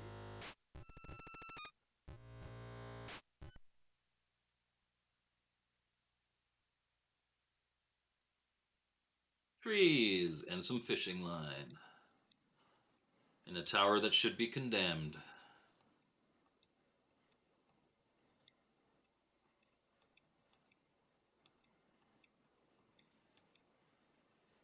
Okay, so we're going to return to the lake so we can make a bow and arrow.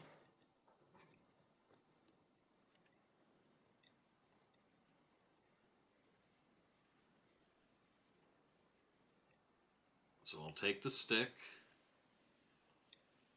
I make a bow and arrow.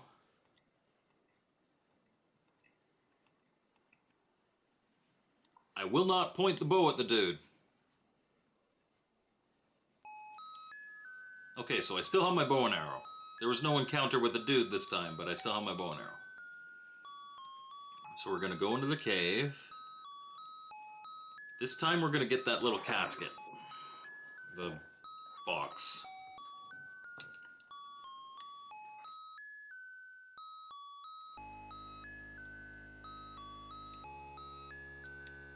Three shadows. I run towards them.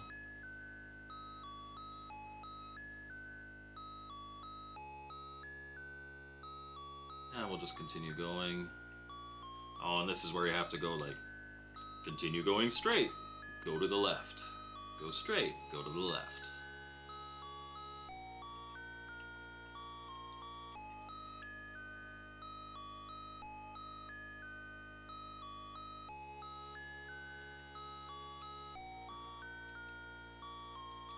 Straight. Left. Straight. Left. I'm very tired. I find the cave. Let's get the little casket.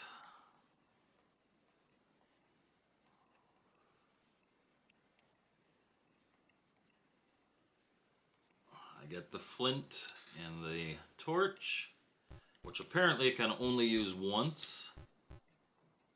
So I cut the rope with a knife. I'll continue my work. Tug harder and open that door. I'll light the torch this time. Just behind the door I find a casket. Let's withdraw because I found the casket.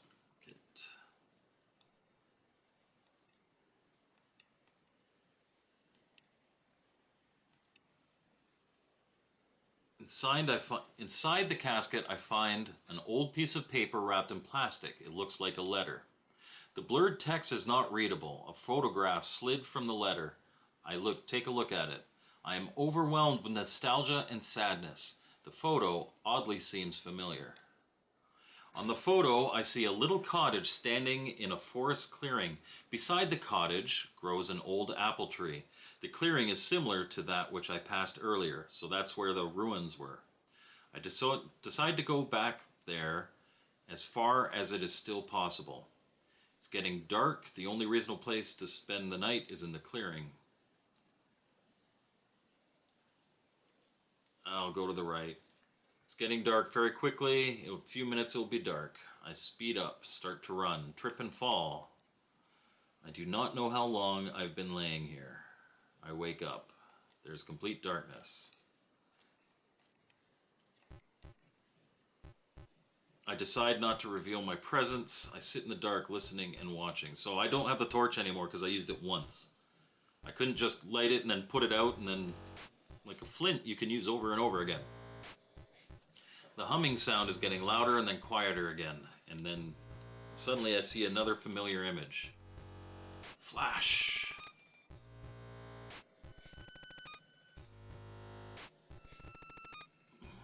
If I close my eyes, I probably loop.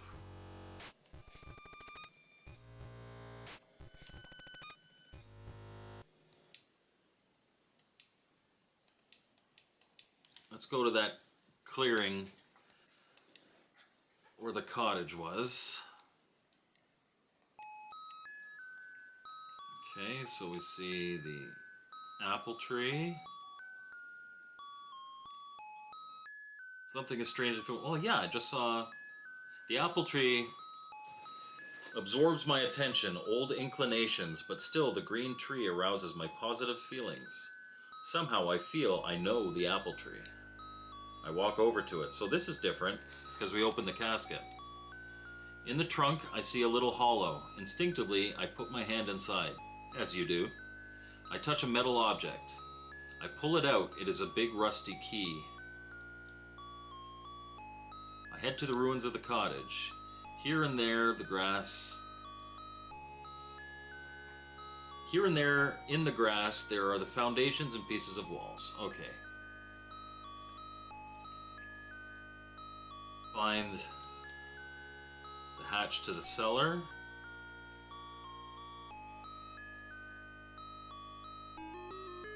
But I don't have a torch anymore. I need to get the casket in order to get the key, it seems. But I need the torch here to be able to see that second door. See a door in the wall. I go to it and try to push it gently and the door opens noiselessly. I move in the dark. I feel large wooden objects all around. Whatever I touch, a huge amount of dust lifts into the air. If I continue exploring, I loop because I don't have the torch. But now I have a key that probably opens that second door, no? Maybe this time it'll be different because I have the key? But as I was supposed to withdraw the last time, when I was in the thing, like I withdrew with the casket.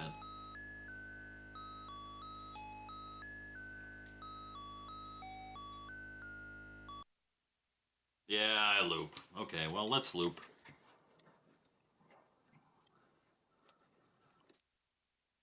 Because if you save the torch for the cellar...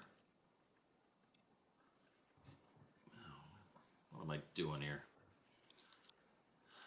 If I save the torch for the cellar, then I don't get the casket, which draws me to the apple tree, which then makes me get that key, which is probably for the second door in the cellar.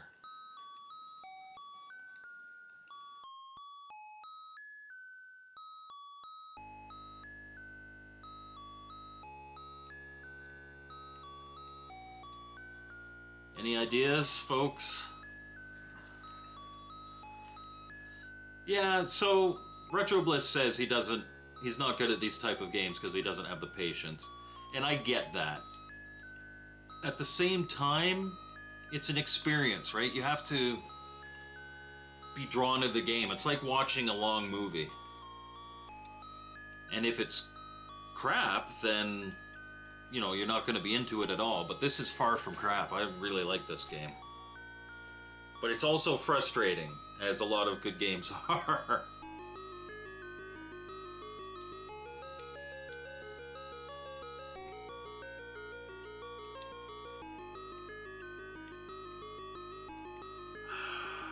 I am not optimistic that we're going to beat this on stream. I've got about 20 more minutes allotted for myself.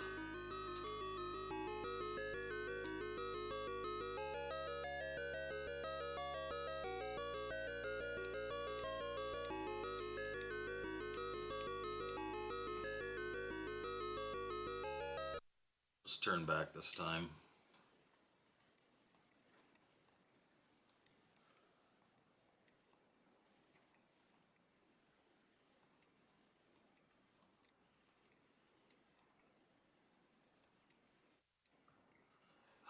I'm trying to figure out.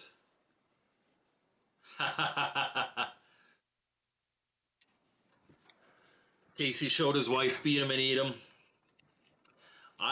Everyone that I've ever shown that hadn't heard of it, Custer's Revenge, has been absolutely horrified. It's like, okay, not only are we racist, not only are we endorsing SA. I don't want to get this video taken down because I said the R word. We're also like, also with the nudity and the, yeah, that's just, that game is wrong on about 45 different levels.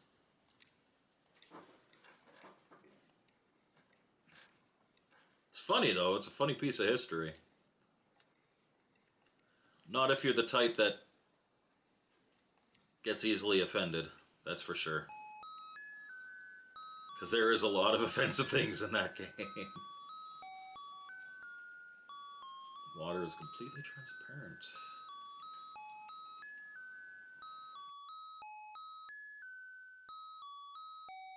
Okay, so we're going to go up the tower.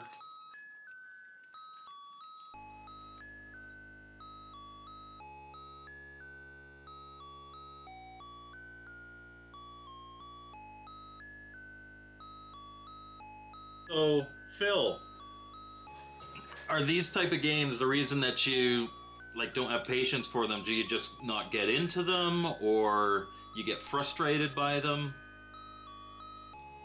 or you find that you don't want to spend the time that it takes to figure them out? I mean, all valid reasons.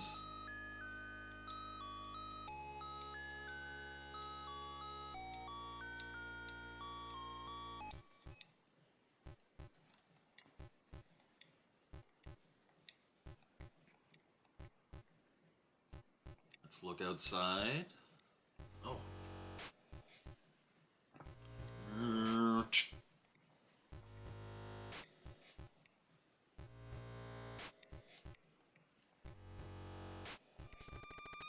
I cannot explain this terror, so I'll go back to sleep.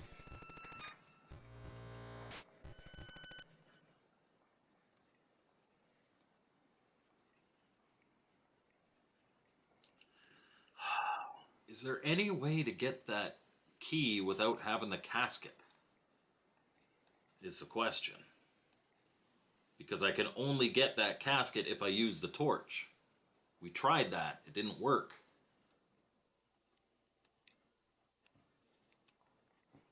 Gonna make the bow and arrow.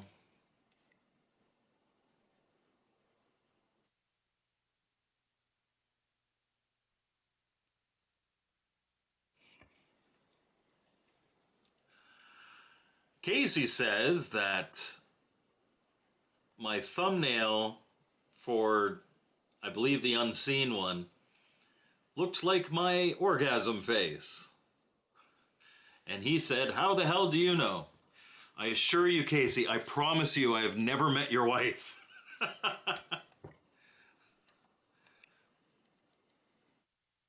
maybe I should have cut the branch instead. I didn't notice that it had a different option there. I'm gonna have to loop this again, aren't I? That probably won't be on stream.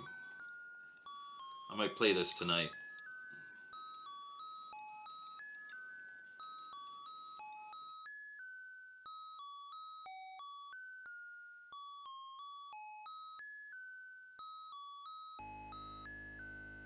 Yeah, not being able to save your game is big. That didn't really come until the NES era, you're right. This game, you can't save.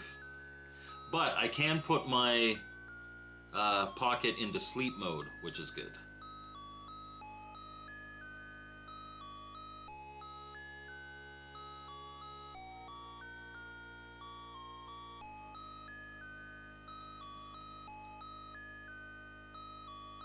One of the things, so both Phil and Casey are talking about the amount of time it takes. And yeah, I've got 3 kids. I've got a house that needs taken care of. I've got a full-time job. I put about 20 hours into every single one of my reviews. And then the mini reviews, which, yeah, I know there were none this week, and I apologize for that. But it becomes overwhelming and you don't have time to play games. So one of the things I like about my channel and one of the things I like about the live streams is I am actually able to dedicate some time to playing.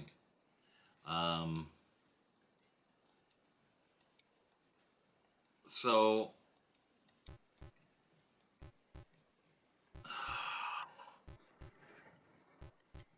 I'm gonna see if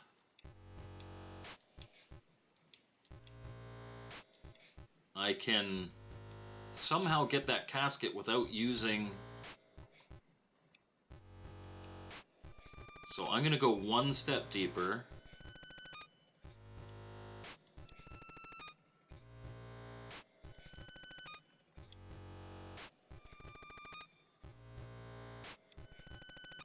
Oh. Yeah. I didn't make it. I looped. But this time, let me cut that branch.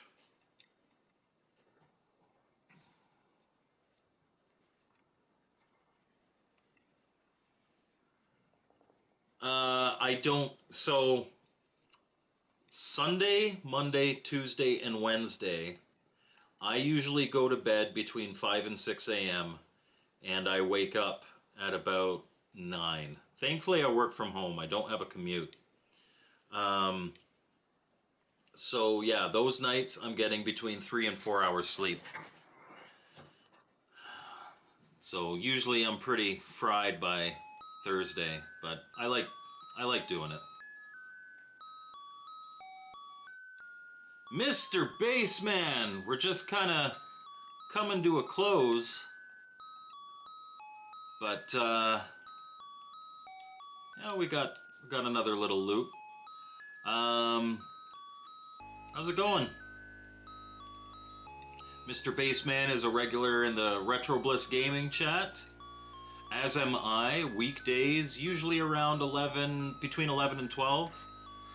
He's on. And we all make fun of his gameplay, and we have a good time. Some games he's absolutely fantastic with, but as I am learning, with the more I stream, like you've got the lights in your face, you're trying to talk and interact with people, it's hard to focus on the game and you almost never get your best gameplay. So games like this make it a lot easier for me to engage because there's no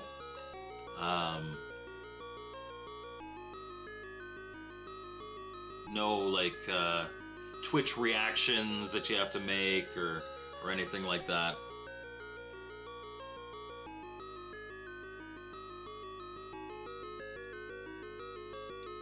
Go into the fog. Take a rest. Phil does give me a taste of my medicine. In my DK Arcade gameplay, he gave me the very useful hint to jump, which is fair. Which is fair. But, I'll tell you what, I read my chat. So I saw that jump. If that hadn't been in his feed and I had said jump, he wouldn't have seen it. No, there's no retaliation to Phil. Phil is one of my best friends on the platform here. Phil is a great guy. Same with Mr. Poe. Talk with them a lot in our podcast Discord. It's really funny. Phil's kind of like the dad, and Poe and I are like the kids. That he's always like, guys, PG, guys, come on. Oh, come on, guys. Phil is far too innocent, and we love him for it. Yeah, he wants to wait till I have my guard down, and then he pounces.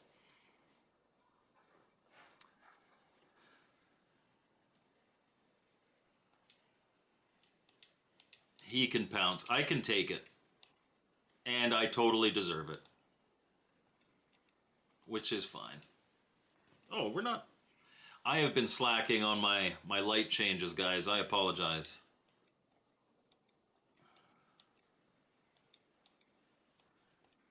Phil in the comments could be like, oh, your gameplay seems a little loopy today. I've looped a lot of times in this game. Okay, we're about to get to the tower.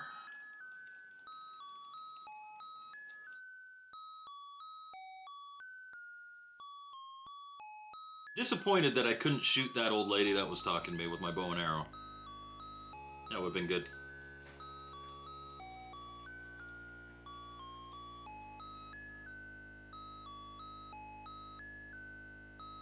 I am so happy to read that, Mr. Baseman. I'm glad that we can help highlight stuff.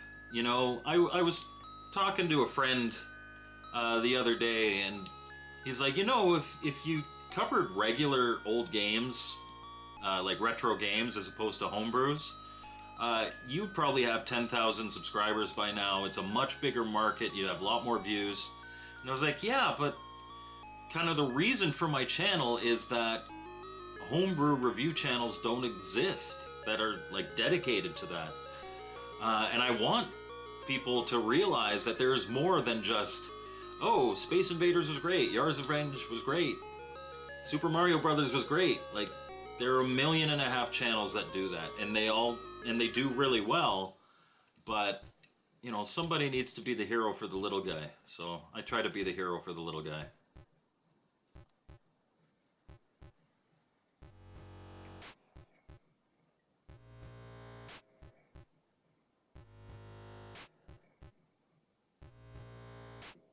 Oh, Phil is generously going to allow Mr. Postile to beat his RoboCop score. It's very generous of you, Phil. I know you were trying to get those extra points by shooting the lady in the head, but...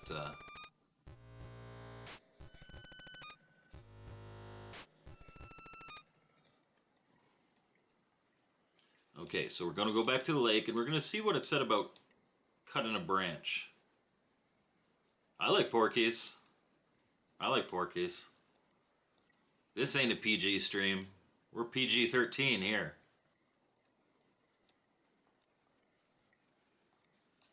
Kim Cattrall before she was all creepy.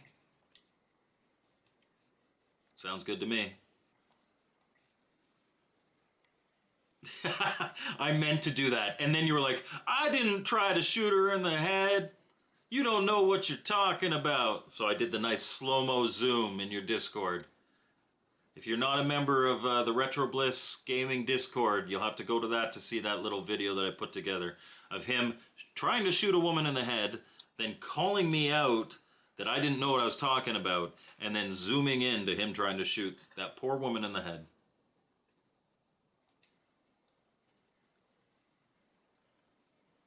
Okay, let's cut the branch. I don't know if it... oh!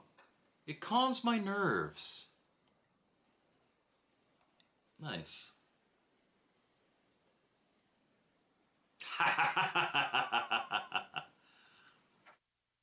Someone needs to make a greatest Canadian, greatest American hero homebrew.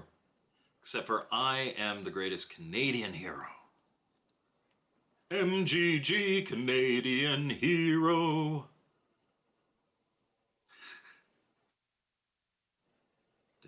Oh, what's the opening to the G.I. Joe song? Instead of like Cobra, you could go homebrew, homebrew, homebrew, homebrew. Phil says he's a Democrat. If he tells you something enough times, you'll start believing it. Oh no, politics, sorry. Yeah, we stay away from politics. I would argue that whether you're, no matter which end of the spectrum you're on, they're kind of all full of complete garbage.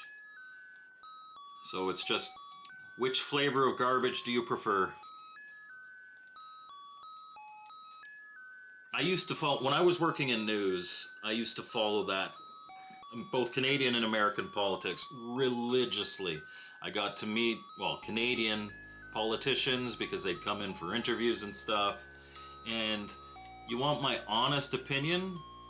There is not a single one that I was ever impressed with in a 5-minute conversation with them. They will tell you whatever they think you want to hear. Zero backbones. I know there are some good ones, but man, the type of people that seem to be attracted to politics, at least at that level, I don't find them to be quality people.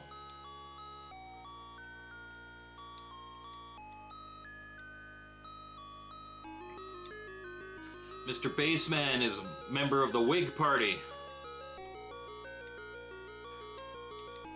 He's that old. I'm like Phil. I am not affiliated with any political party. Every 4 years or so, I go and pinch my nose and put a check mark beside whoever I think will do the least damage. Okay, we're in the cave.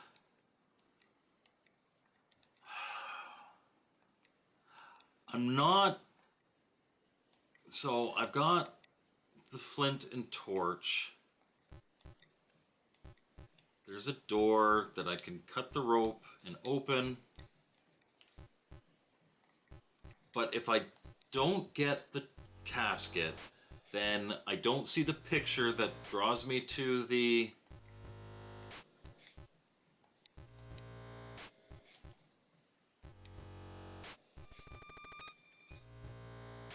See, I feel around behind the door, and when I light the torch, it tells me that I find the casket behind the door.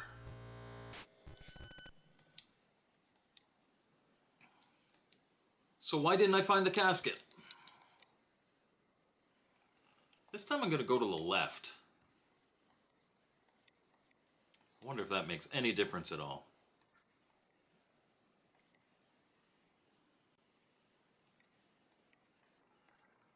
I am not going to light the torch.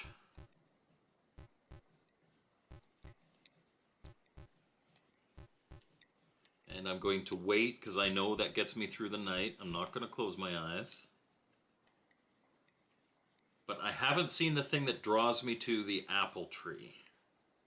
And I need to go to the apple tree and reach inside it and grab the key out, because then I have the torch and I can...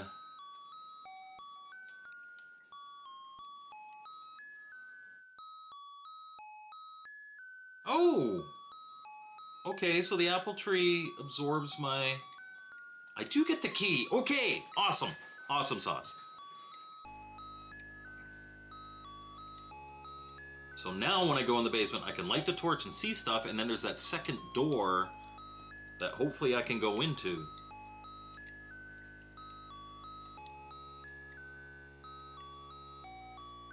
going down. You know I'm going down. Gonna use my O face. Light the torch. Okay, so we go to the desk, and we'll be able to see a photo of a guy by the windmill. Old man. Another door. The door's closed. With the key found in the hollow, I open the door. It moves silently.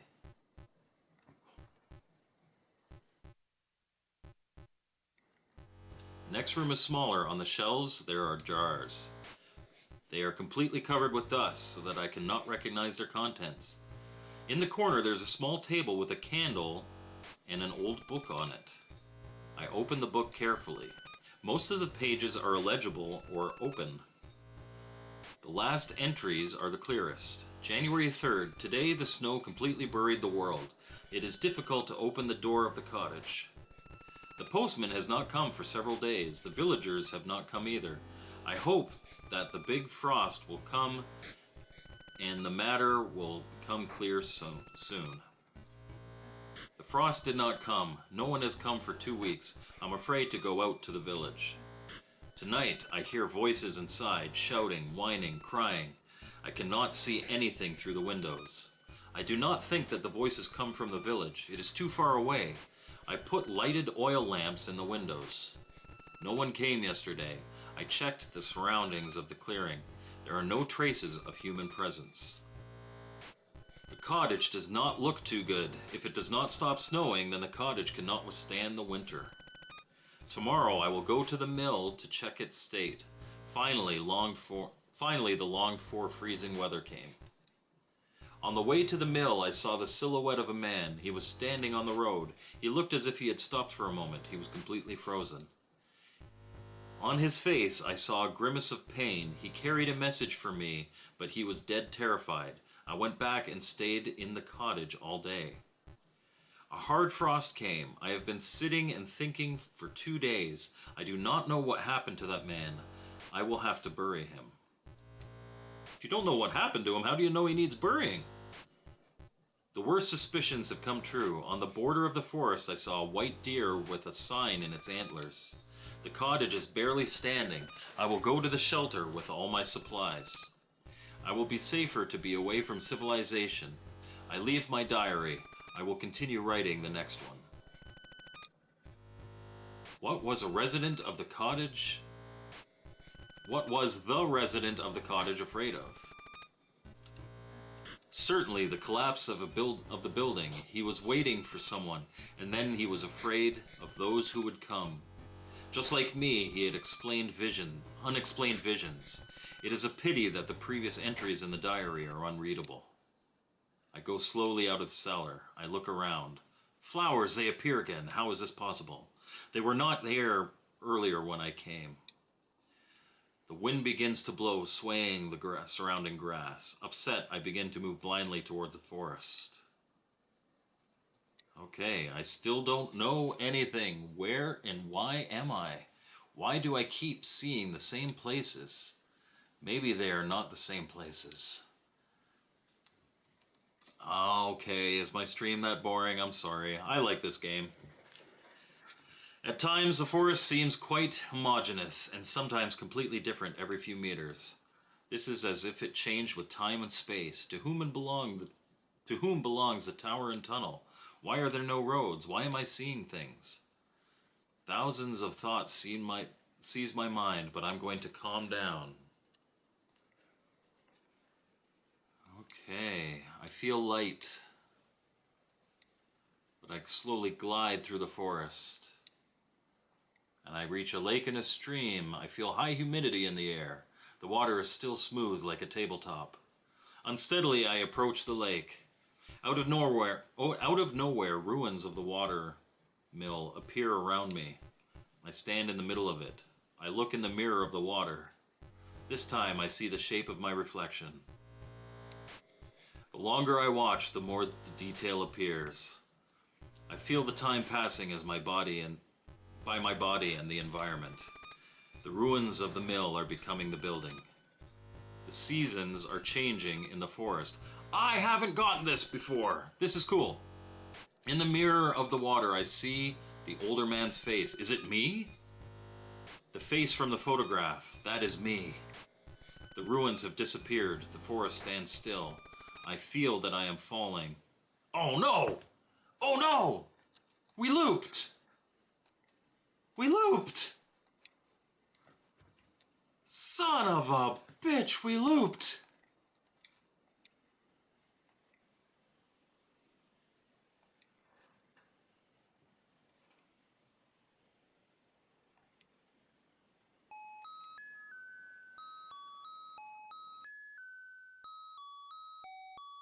It's old Poe. Mitch's Gaming Galaxy has turned into old Poe. Alright guys, I've been streaming for over 2 hours now.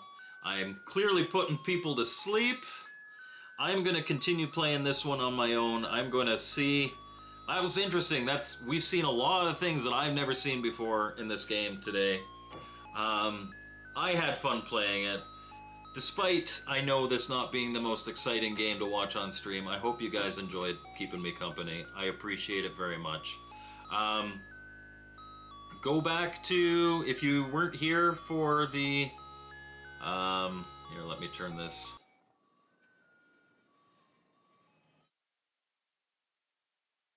If you weren't here for the start of the stream, this Tuesday at 8 p.m. Eastern Standard Time, we have Michael Thomason on the Retro Bliss Rewind podcast. There is still time to vote in the Inty Basic Tiny competition.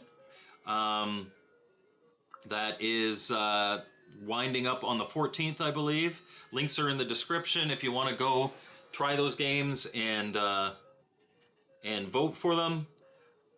Tomorrow is Mother's Day. Happy Mother's Day to all the mothers out there, especially all the ones in my life. I'll be going and visiting my mom tomorrow. My wife is an excellent mother. She has a great relationship with my boys. My ex-wife is an excellent mother. And my mom, well, you saw what came out of that. But my mom's a good mom. I've got a good relationship with her now. What else? Thank you for everybody that participated in the 3,000 subscriber draw. Congratulations, Retro Bliss Gaming. I will confirm your address with you either later today or tomorrow, but I think I have it.